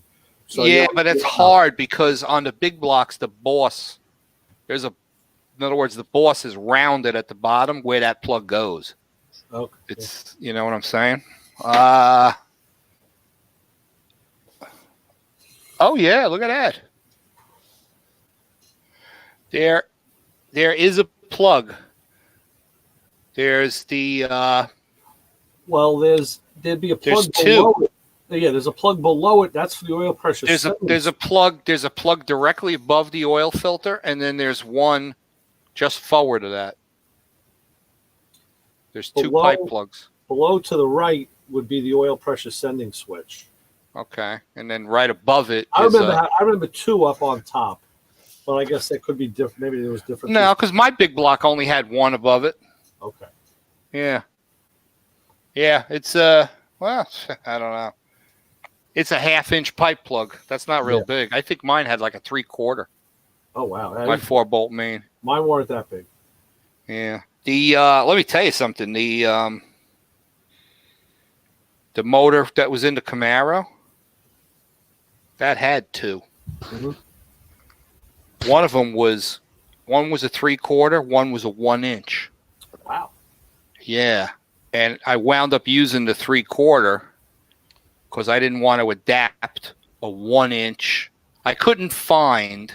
I'm sure if I would have searched long enough, I may have found it. I had to go if I was going to put the oil sender in that. Yeah. It's a 1/4-inch pipe thread, the sender. Oh Jesus. Those Yeah. Holley electronic senders are 1/4 inch pipe thread. Wow, talk about a big Right? change. So a lot of times you can find a big plug with a small threaded hole. Not I always. couldn't find a 1 inch down to a 1/4 inch, but I did find 3/4 down to 1/4. That's when it's good to have a lathe and then know how to make thread. Yeah. You can make one out of a piece of bar stock. Sure. Yeah. So I mean, I know you can get them. I probably could have just got it from. I could have probably got an aluminum one from like Earl's. Yeah. You know, one of the plumbing companies. But I was like, I just went to the hardware store and I found, brass one. Right. But yeah, you're right. Maybe this isn't. Maybe this is a 2-bolt. Because that block, that was a late model block though. That's the different kind with the 1-piece rear seal and the real funny, right, timing chain cover. Right. But that had 2 plugs over the oil filter. This one has one above and a smaller one forward. Yeah. Okay. So I don't know, but we'll see when I open it up. I'm gonna open this motor up and see what's going on inside it. You'll be waiting to hear. Yeah, well, that'll be a while. I'm not in a rush for that. Yeah. I got to get it to the body shop, get the body work changed out, and then bring it back and start putting a chassis in it. And then after that, I'll probably go through the motor when it's in the paint shop. Yeah. It's funny, Ray, that when we talked, I've seen about 9 of your trucks. Oh, now you see them all over the place, right? I see them all over the place, dude. It's First shop I walked into this morning, there's one getting an oil change. It was brown with a white top. I go down the street, there's a blue one with a white top. I like the blue. I go around the corner, there's a yellow one. I like the yellow top. a lot. Yeah. And I was like, man, I didn't know what the hell Ray was talking about. I've never seen one of these fucking things. I know. And they're all over the place, man. Yeah. And they got that really cool spare tire cover that actually has the tire tread going up it. It says FJ. Or across it, yeah. Now, I thought that was a hard shell cover, like a drum case cover. It's not? Until I took it off. No, you unzip it. It's like an elastic vinyl around the sides with just a hard shell on the outside. Oh, God. I'm tired. Yeah. And I just saw that doesn't that match the general tires that were put on those things from the factory? It looks like a real honest to God tire tread. Yeah, it does. I'm pretty sure that they use generals on those things from the factory. But I'm finding out the freaking thing is so easy. It's the easiest vehicle so far I've ever had to work on. I mean, and I just took the console all apart. I took change the seats because I had to get the different seats and even taking the doors apart. The easiest car to take apart and put back together out of any foreign car that I've worked on in the last 15 years. And I don't know if that's a Toyota thing or if it was an FJ thing, but it is really easy to take stuff apart and put back together. Just simple, the way shit should be, Yeah. Yeah, no, it was funny because I was like, man, I want to send Ray all these pictures. Yeah. Because like I said, man, I hadn't seen. I mean, like I said, I haven't never. Let me just put it this way: I never really paid any attention, I guess, so I just didn't think they were that around. They're everywhere down here. Yeah. Everywhere, man, everywhere around here. And like we talked, the resale goes up every year. It's ridiculous what they're going for. You just Google FJ Cruiser any year and you'll see the prices. You'll see 30 grand, 40 grand. Wow. They only sold for like 26, 27. It's unbelievable. That's why, I got a good deal. I had to take it. And I always liked it. I always thought it was a cool truck. So, that's got to get on the stick. It does look like a mini Hummer or something. Well, they compare all the comparisons are to the Hummer H2 because it's the same body shape, same windshield. Very, very similar, but it actually rides better than a Hummer. It rides. So if you want that real rough military ride, I guess the Hummer is the way to go. If you're going to do it all, overland and drive it during the week, now you drive the Toyota. That's awesome. So, but it was funny. I was like, man, I just laughed because, like I said, the first shop I walked in, there was a guy doing an oil change on one, Yeah. And then, That's like I said, when went around the corner, there was 2 sitting on the side of the street. That's interesting too, because mine's an '08. I know they only made them from 7 to 14. I know 10 was a change. They went from, like they said, single variable valve timing to dual variable valve timing. I don't know what that means, but they got a little better gas mileage out of it. So they used the 4-liter V6, and in my year, the fucking oil filter's right on top of the motor. You can literally just unscrew the canister oil filter. You can roll under the truck and drop the oil. Easy to do an oil change. I think it's after 10 they went to an oil filter below the motor change. It's now a cartridge style below the motor. So one guy on YouTube was bitching and crying because he had a big skid plate in the front and a rock plate under it, and he had to take all of that shit off just to get to his oil filter. I was like, dude, just cut a hole in the middle of whatever plate that is. Yeah. And he goes, yeah, I wish my first one was so much better. The oil filter was on top. How do you keep the oil from spilling all over the motor if the oil filter's on top? It doesn't. They've been using them on Toyotas since the 80s. How does it not spill out? Because it flows back down into the engine. Yeah. Yeah, but that's not good. Because then every time you start it up, you're priming the motor. Even my wife's Cruise there's a cap with a cartridge oil filter on top of that Ecotech engine. So you access it from on top of the engine. I guess they probably have a pressure valve or something that holds There's it. a check valve in there. There's supposed to be a check valve, and Yeah. I know that they had a problem with the aftermarket ones in the early '80s or early '90s, where they were having that problem because it wouldn't have the check valve to prime when you primed and you started up dry motors. Okay. They had a big problem with they had with cheap oil filters. I remember it was probably like 87, 88. A friend of mine asked me to work on this girl's car. It was a brand new Supra, I think. And it was like not even a year old. And she wanted an oil change. Like, yeah, sure. So I got the car I had it at my house. I jack it up, drain the oil. I couldn't find the freaking oil filter. And it was on top of the motor, but recessed deep into the head. I was like, holy shit, who the hell's idea was this? An engineer. That was actually hard to get at. A designer, not an engineer. Down in a recess. The FJ is easy. It's right up on top. But that's like those GM motors where the starter was under the intake manifold. The North Star. Yeah, it's the North Star. Yeah. Great idea, guys. Yeah, great idea.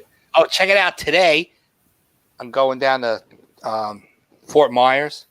Uh-huh. So I'm zipping along about 80, maybe 82 on I-75 South. And out of nowhere, because it was so low to the ground, a freaking Bugatti Veyron came around me at about 110. Wow. I was like, oh my God. That's crazy. Oh, what a car. I've never seen one in person. It looks like what the Corvette for the new Corvette should have looked like. And when you look at it at the back, it's like a freaking spaceship. Well, I'll tell you, I saw fenders are up high and the roof line is cut in. Yeah, I saw a new Corvette the other day. I got behind on Sunrise Highway. I didn't know what it was. I thought I was looking at the back of a McLaren.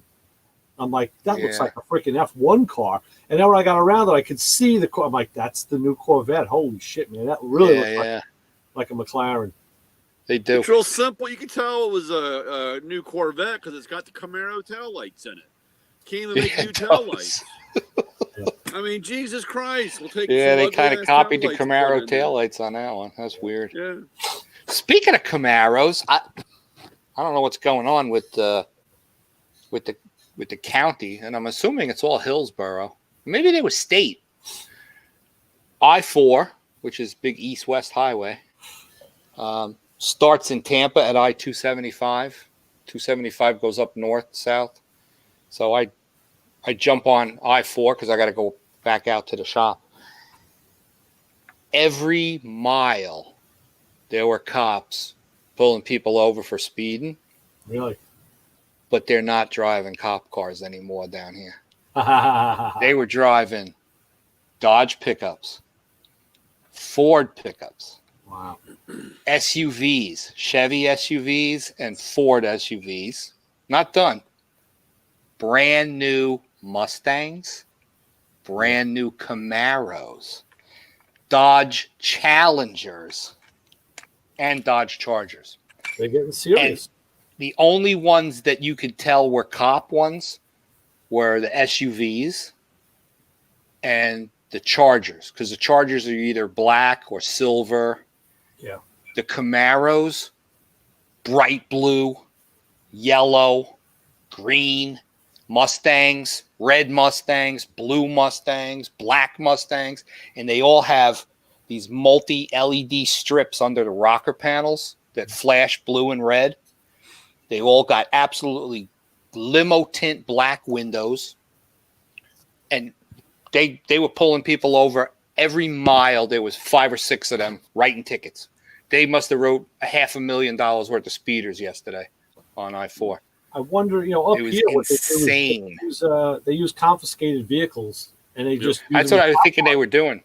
So it looks like either the car companies said, "Hey, we got a whole bunch of surplus because nobody's buying nothing, so we'll give them to you for cheap," or they went and raided the impound yards. I've seen a bunch of Jeeps with aftermarket wheels, and and they're running, and what better car to run enforcement in, I was completely amazed to see Challengers, Mustangs, and Camaros. Yeah. I'm like, wow. Challengers? We got a whole bunch up here. Same thing. They're all really seized vehicles. You don't know. Right. Yeah. I mean, up here, in downtown Silver Spring, where I'm down there.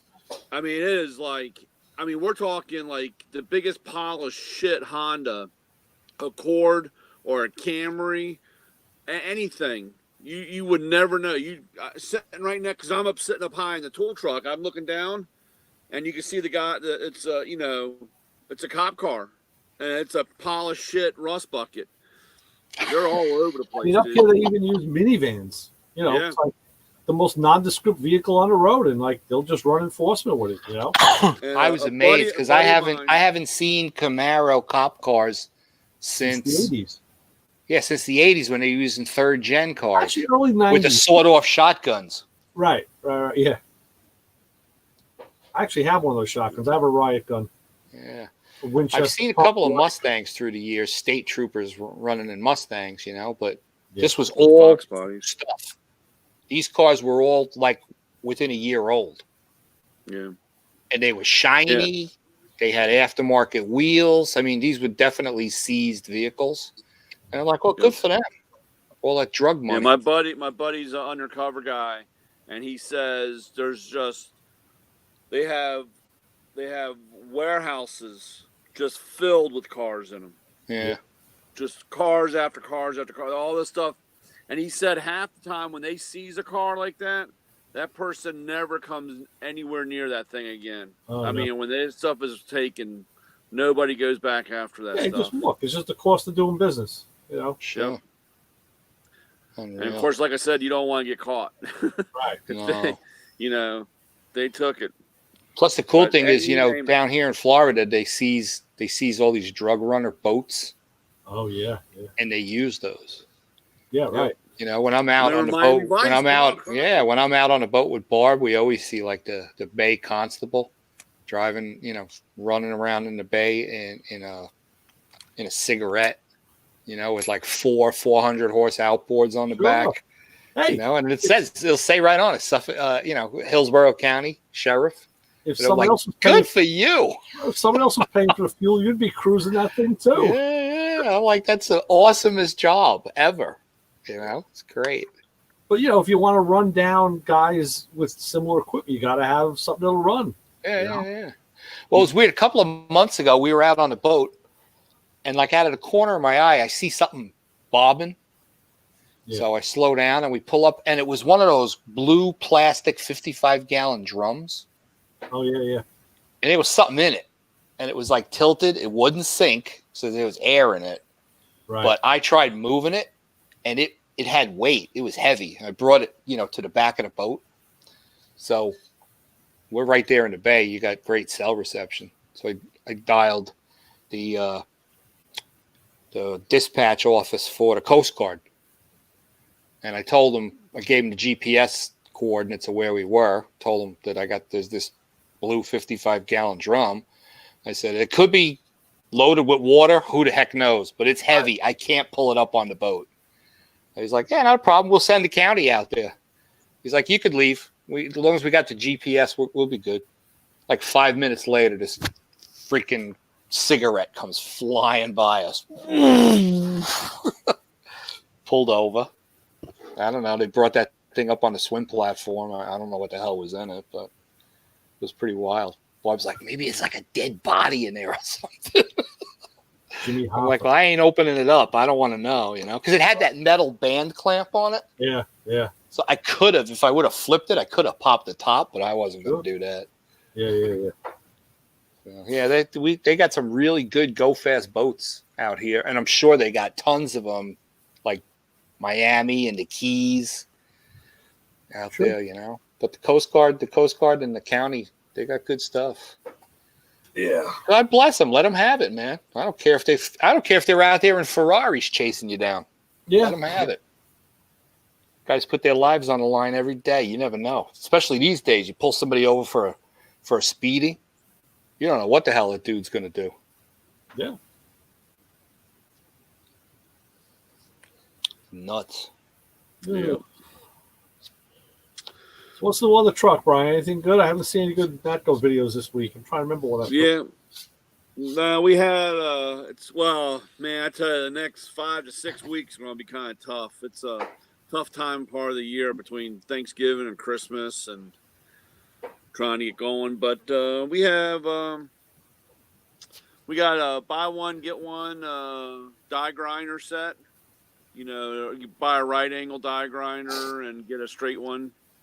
That's a good deal, and it's 0.85 horsepower, 0.85. So it's most die grinders are only a quarter or 0.33.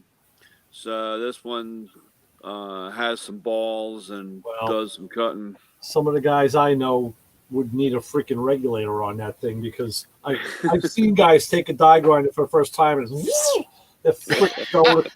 Oh yeah, like, dude, don't be playing with something you can't handle. And we have a 9-piece or a 10-piece vice grip set. Comes with a bag and a free beanie. That. Yeah, that's been real good. I sold 3 or 4 of those today. That's with the red plastic handles on them, right?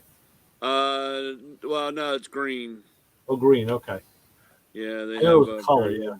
And so those 2 things right now is what what I pushed this week, and so hopefully next week it's going to be kind of quiet, and then the week after I want to start bust my balls. So I got 250 Christmas ornaments I want to hang in the truck, and then buy a certain amount or pay a certain amount, and you get to smash one of the balls, and I have a handful of prizes. That's cool. So, Can the out of towners get in on that deal too, or is that just a truck deal? Yeah, you going to have to come down. You going to come down and pop in the truck one day, and well, no, you've got to break it at abstention. I'll give you the right to break. I'll point the camera, and you tell me which one you want. Yeah, and that's a great incentive to sell stuff, because if you got to buy a certain amount to get the ball, and you don't know what's in there. I guess the prizes vary. It could be anything from something small to something. Yeah, smaller. It could be like I said, it could be anywhere from $25 to a jacket or a tool, pair of Oakleys. Do you like pop the top out of them and you stick something in it? Yeah. Cool. You tell the sketchy guys, hey, yeah, one of them's filled with Quaaludes. Which one, man? So who gets to sweep up all that glass? Huh? Brian Who gets to sweep up all the glass? The first 2 years I did it without. I mean, it was like I said, guys would bust them in the truck, and that was a mess, man. That looked like the glitter from the glass, you know, Yeah. it looked like a strip club thing, man, because there was the glass was everywhere, and it took forever to clean the truck up. So for now I have a box. I have a cardboard box, and then I have a hammer next to it if they want. Or some guys just get, stomp on it with their feet to break them and so forth. But some guys will buy a handful just for stress relief. I mean, it's just busting the shit out of the Christmas balls. That's a great idea. That's really cool. You should do Christmas in July. I mean, promote it again. Because it's good for you. It's a moneymaker, so do it again in July. And for Halloween, I do. For Halloween this year, I didn't do it, but it was Smash My Pumpkin, and I just take some clear ones and paint them orange and make them look like pumpkins, and do that. So, but the Bust My Balls is the big thing, and that's cool. I'll run that for the month. From after Thanksgiving to Christmas. Nice. So awesome. That's coming up, and you'll see some video and some. I don't know. They keep changing the rules about the shit on Instagram and Facebook now. I read that. Yeah, I got emails from every single platform I have anything to do with. I did too, but they were saying Instagram was banning hashtags. I put a post up today, and I used like 6 hashtags, and I think it's certain ones they're not letting go through because all of mine went.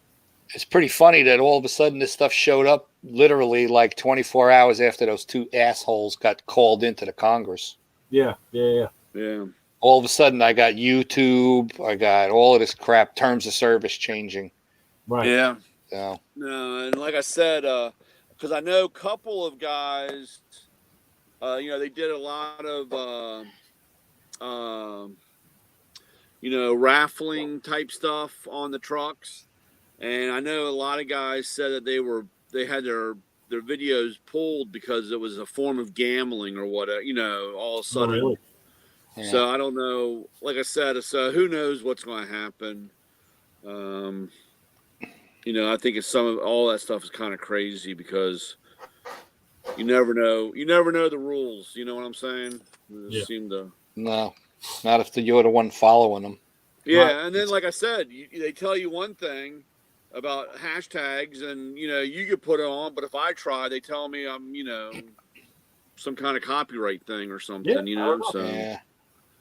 I don't know. I even use hashtag Hey Matco Man, and they didn't. My phone didn't go up, so it worked. So. I don't know. I guess it was like a district manager or an area supervisor today driving on 75. He had a white 4-door, had Matco tools on the door. Okay. Oh, yeah? Yeah, it's a district rep guy. Yep. Yeah. Yep. Those are, or it could have been a field trainer. But most likely it was probably a district rep.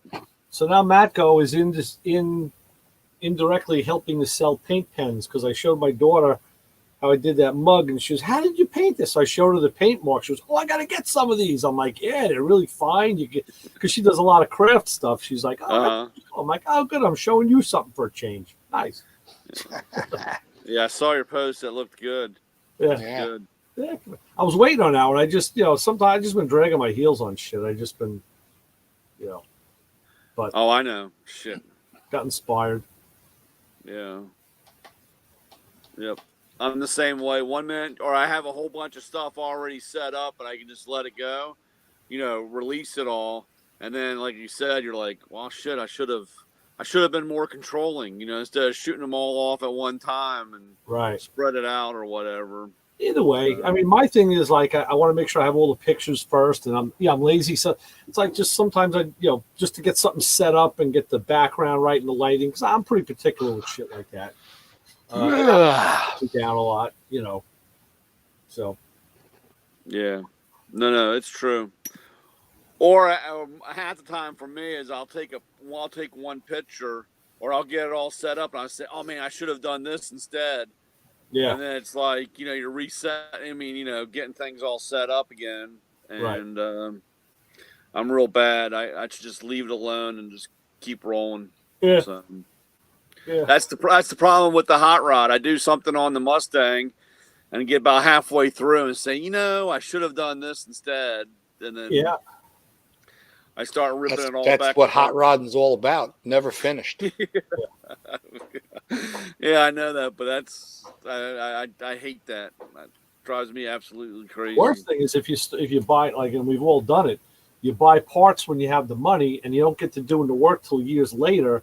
But now some of the parts, if it's custom stuff, now there's better stuff out there. Or that ship sailed on a trend and you're stuck with these ugly billet wheels from the 80s. It's like with the matching steering wheel and mirror, and that I know a lot of guys.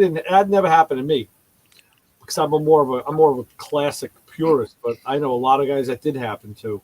Yeah. I tell you what, I would like to find, if I could find somebody to do them, the Pontiac rally wheels, the 5-spoke rally wheels, gray, silver with the trim ring. What about them? If I could find a set that were like 14 inches wide. Stockton wheel. Yeah. Stockton wheel does that? We'll cut them and widen them, yeah. Oh, yeah. I would love to do that. I wonder, can they narrow one? Yeah. But that you're looking at only 14 or 15 inch. There's also 15 inches all I use on these cars. So imagine how cool it would look to have a narrowed rear on a Pontiac rally wheel. Yeah. Oh, sure. You know what? That's an awesome look. Yeah, that would be great. The gray, the silver arrowheads with the gray background and the chrome trim ring. Yeah.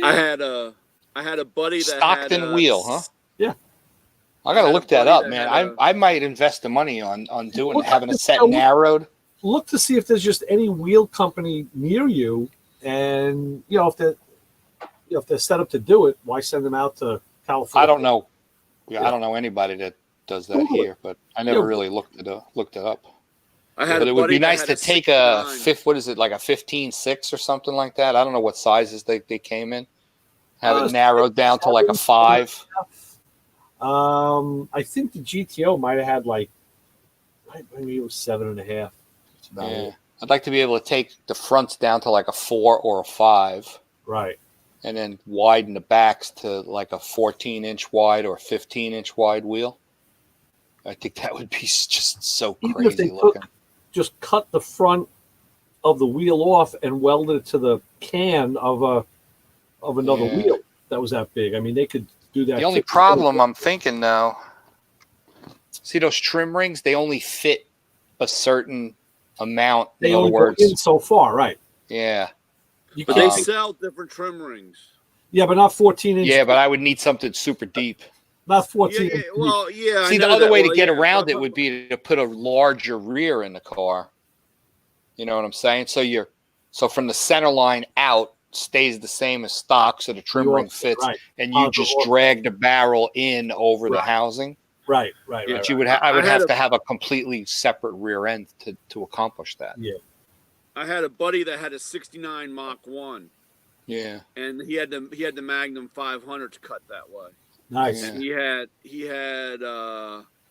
they were like 10 or 12 inches on the rear, and then he had skinnies up front. Yeah. And like I said, he had and then he had them chromed. So that's the thing. Mag 5s came two different ways. They came chromed or they came with trim rings. It depends, I guess, on because they use those on Fords, Chryslers, Chevys. Yeah. They use them on. I had a set of ones that came that the ones that were on the Shelbys were just they didn't have the trim ring. They were gray and black. Okay, yeah, they Magnum were 500. painted gray and black. Right. And on the 65, 66 years, they were, and then they could have chrome. Then they could have chrome ones. Right. But I had a pair of gray and black ones, and I gave 2 of them to a buddy and never saw them again. And oh my God! Well, you gave them to him. Well, I didn't give him; he borrowed, but permanently. That's not what he heard. Yeah. And it's weird, like the Trans Am didn't have the trim rings. Neither did the Judge. but the Formula Yeah. did. But I think those rims are ugly without the trim rings. Yeah, The trim rings makes the wheel. Yeah.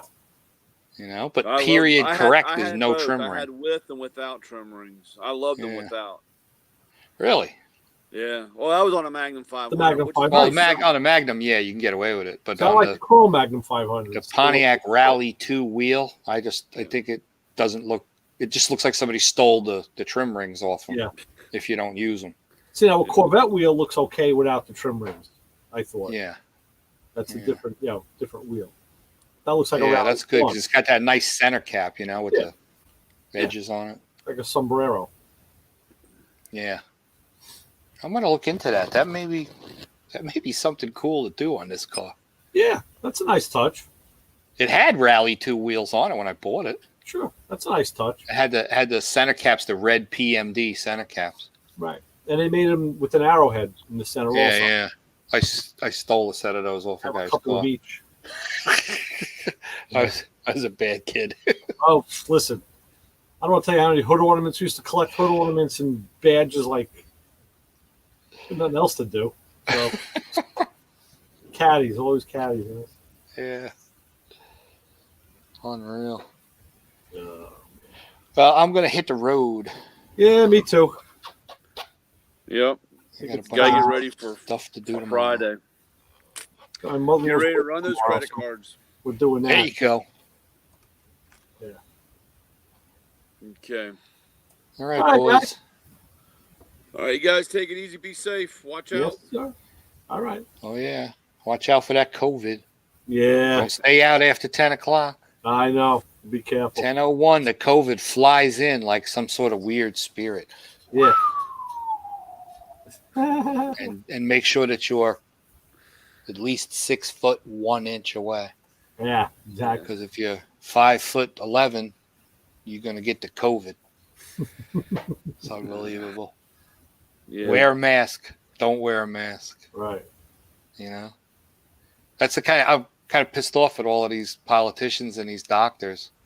Last year they were like, wear a mask, wear a mask, wear a mask. Okay, great, because a mask will keep you from getting sick. So why do we have a second wave? Yeah. Oh, I got a conspiracy theory. There's a Okay. good one too. Because we all know that China invented this disease. Okay, I don't give a shit if Christ woke up and came to me and said, no, it's 100% natural, came from bat soup. I'd tell Christ, you're full of shit. Okay, that's how much I believe that this thing was invented in that lab. So they hit us the first time, and you had a whole bunch of people getting sick and dying, and then everything kind of dwindled. And now it's back again. They're injecting this shit into the atmosphere somehow. And I wouldn't doubt that they're getting help from the fucking left. Because they want Trump to fail. Well, oh yeah. Right? So this second wave, everybody was doing the right thing, social distancing, no restaurants, no gyms, basically leading a boring life, and everything kind of disappeared. So did we all just get super lazy? Or did they figure out a way to bring this thing back in fresh? But if you think about it, it's funny how even in the summer they predicted the second wave. Yeah, right? Which tells me it's insider shit. Almost like they knew it was going to happen, right? Yeah, it's like China really wants to see us fail. So, I don't know. It's a conspiracy theory. It probably holds no water, but No, I think I'm over it. I'm tired of hearing Fauci and all these other fucking idiots telling me, wear a mask, wear a mask, wear a mask. That's the best thing you could do. And I'm like, fuck off. And then there's all these theories about this drugs that they want to give you. Yeah, I got my doubts about anything that's going to alter my DNA and not permanently do something. Right. That shit ain't happening. So Well- here's my plan. I ain't getting vaccinated. Let's face it, guys like us, it don't matter. I mean, it's the 20-year-olds that are going to be carrying it through. We're done. And it's the 20-year-olds that if this thing really alters your DNA and they have a way of basically making you into a commodity, then they could do what they want to do with you. Sure. I'm looking at it as Talk about Westworld. yeah. I'm looking at it as whether this thing is really somebody's science project or not, I'm not getting vaccinated because I've had no symptoms. I'm not sick, none of these issues. Right. So let the whole rest of the country get vaccinated, and then this thing dies from the herd immunity, and I got nothing to worry about. Right. Exactly. Done deal. Just like you wear a mask, your family wears a mask, you all wear a mask, you're protected. I don't need to wear a mask because you're wearing a mask. That's what I've said all along. So that's my story, and I'm sticking to it. Yeah, so I'm right going to become a modern day Mad Max. Yeah, there you I go. will not let the government inoculate me with this shit. You can stick it in your fucking ass. Close my credit cards. Shut down my bank account. That's okay. I got a vault. I got green. Right. What are you going to do? saying I'll go that underground. I've been saying that. So I was telling John had been preaching the same thing. It's like, hon, we need a bigger safe. There you go. Yeah, there you go. Stacks of cash. Yeah. Got stacks, got bullets. Yeah. Just got the flyer today from man, I'm getting a Joe Biden brain problem. Maybe you've already been vaccinated and you don't know it yet. Right? And don't even know it. Maybe they did it when I had my knee operated on. Oh my God. What's that big outdoor store? Well, there's REA, there's No, they're like associated with Cabela's. They got those. what we got here on one. Dick's. No, not Dick's. Well, next to Dick's. Something out there.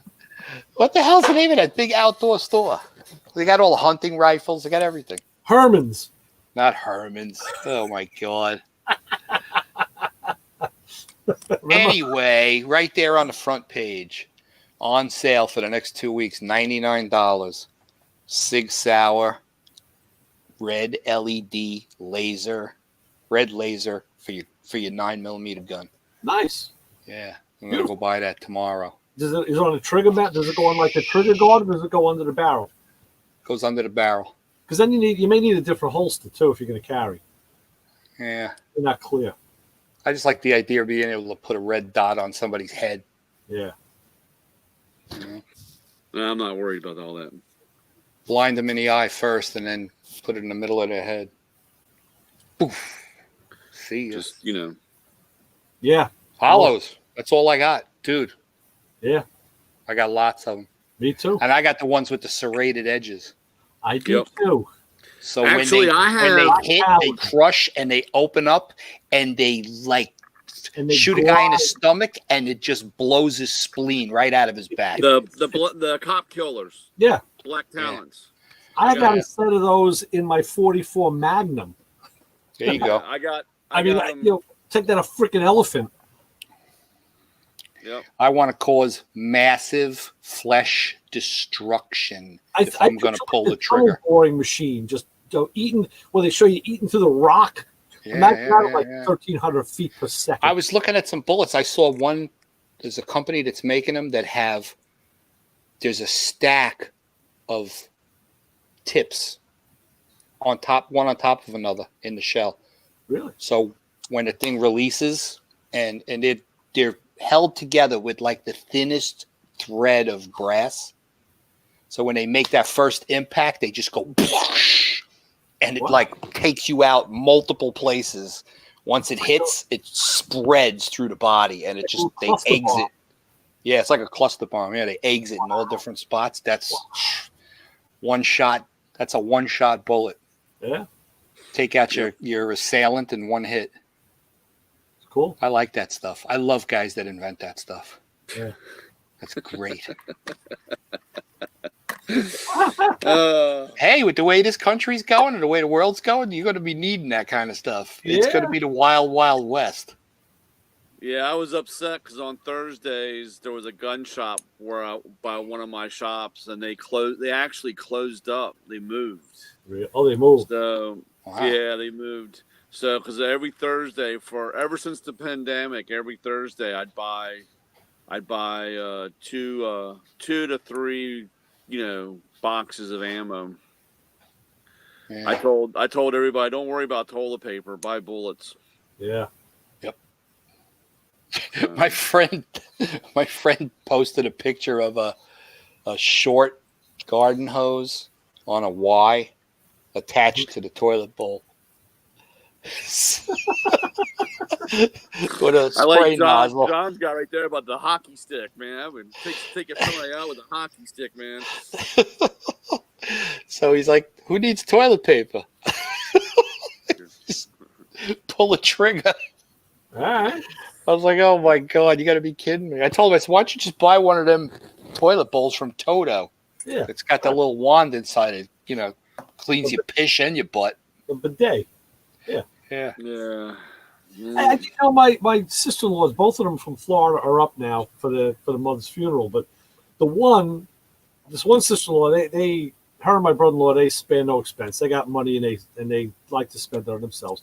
But she was saying how she goes, I can't stay in this apartment. She goes, the shower is too small. She goes, I got like a 6-foot wide shower in Florida, and she goes, in this toilet. So my wife's like, what's wrong with the toilet? She goes, well, we got ring lighting and LED ring lighting, like you want to freaking see, right? And they got 2 buttons. So what if you just take a pee? One button. Yeah. And I never saw it. And the second one is like if you take it out. I never heard of that. Like there's a small flush and a full flush. who makes that? Who's They all make them. really? Yeah, everybody makes those. I haven't seen Yeah. that yet. They all make them. And then they got, and I don't understand how it works. My mom's had them for years. She's got toilets that have like a charge container in the tank. That I've seen. Oh yeah.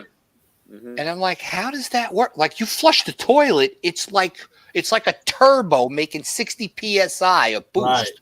Right. And that's whatever you put in that bowl, it goes right, it pressurizes the pipe. Right. I'm like, that's insane. And then I'm like, but how does it do that? How does that thing recharge? Right. Where's the charge coming When you from? when you take the cover off, there's a stainless steel container in there. And when you push the flush handle, it pushes down on like a valve that's sticking out of the top of this charge container. Yeah. So I don't get it. There's got to be. I'm thinking it's kind of like, you know, like those RO canisters they sell for under the sink that holds like 3 gallons of water, and there's a rubber diaphragm in it, and there's air pressure on the one side of the diaphragm. Yeah. So then this thing fills with the filtered water, and then it's pressurized. In other words, there's like a little faucet on top of your sink with a lever, and that filtered water comes out under pressure because there's a membrane pushing down on it. Right. Because with the RO unit, the only stuff that's under your typical house system pressure is the water going into the filters. Uh-huh. Once it's in that holding container, there's nothing to push it out. So that's why they put a membrane in there that it pressurizes against. So I'm thinking this like monster flush toilet must have something like that built into it. Yeah. But I've lifted up the cover and I'm like, the hell? You don't see any water in the tank. Ah. I'm like, what the hell? How does this work? But I don't know. She's got them. Cool. And she's had them for years. Neat. Yeah. It's pretty weird. But yeah. Down here they build big walk-in showers. Yeah. That's what she's got. Yeah. It's I nice. think she's thinking about moving up to St. Augustine. I don't know. Yeah. We have a big shower. It's cool. A lot of room to move around. So I just realized next Thursday is Thanksgiving. Yeah. What are we doing? I guess No show.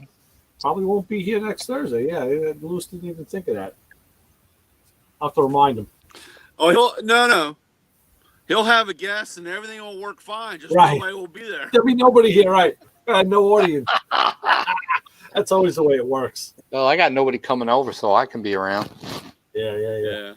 We're actually having a completely different Thanksgiving.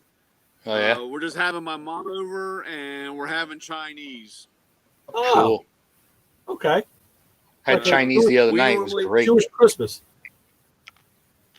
Normally we have about 35 people over, and Woo! we got 2 25-pound birds and all kinds of shit. That's against the law in New York. This year, Yeah. Can't do that. well, it's against the law in Maryland too. But Oh yeah. so this year, Just tell your governor. it's just having over, and we're having Chinese. My governor Yeah, I said know. we're not shutting down anything. Have yourself a nice party. Right. Wear your mask. Be an adult. Right. I got the best governor. Being adult. He's like, look, man, if you're in a crowd, wear a mask. He said, if you're not in a crowd, don't wear a mask. That's Just good, Brian. be an adult about it. The best thing to do is like, take care of your mom, give her something to do. That's good. Yeah. Yep. All right. So I'll find out. Maybe we'll see you next Thursday. I don't know. See what's going on. All right. Very cool. Good night, All right. boys. Okay, guys. All right, fellas. Be safe. We'll do. See- So long. See ya. So long, Brian. All right, take it easy.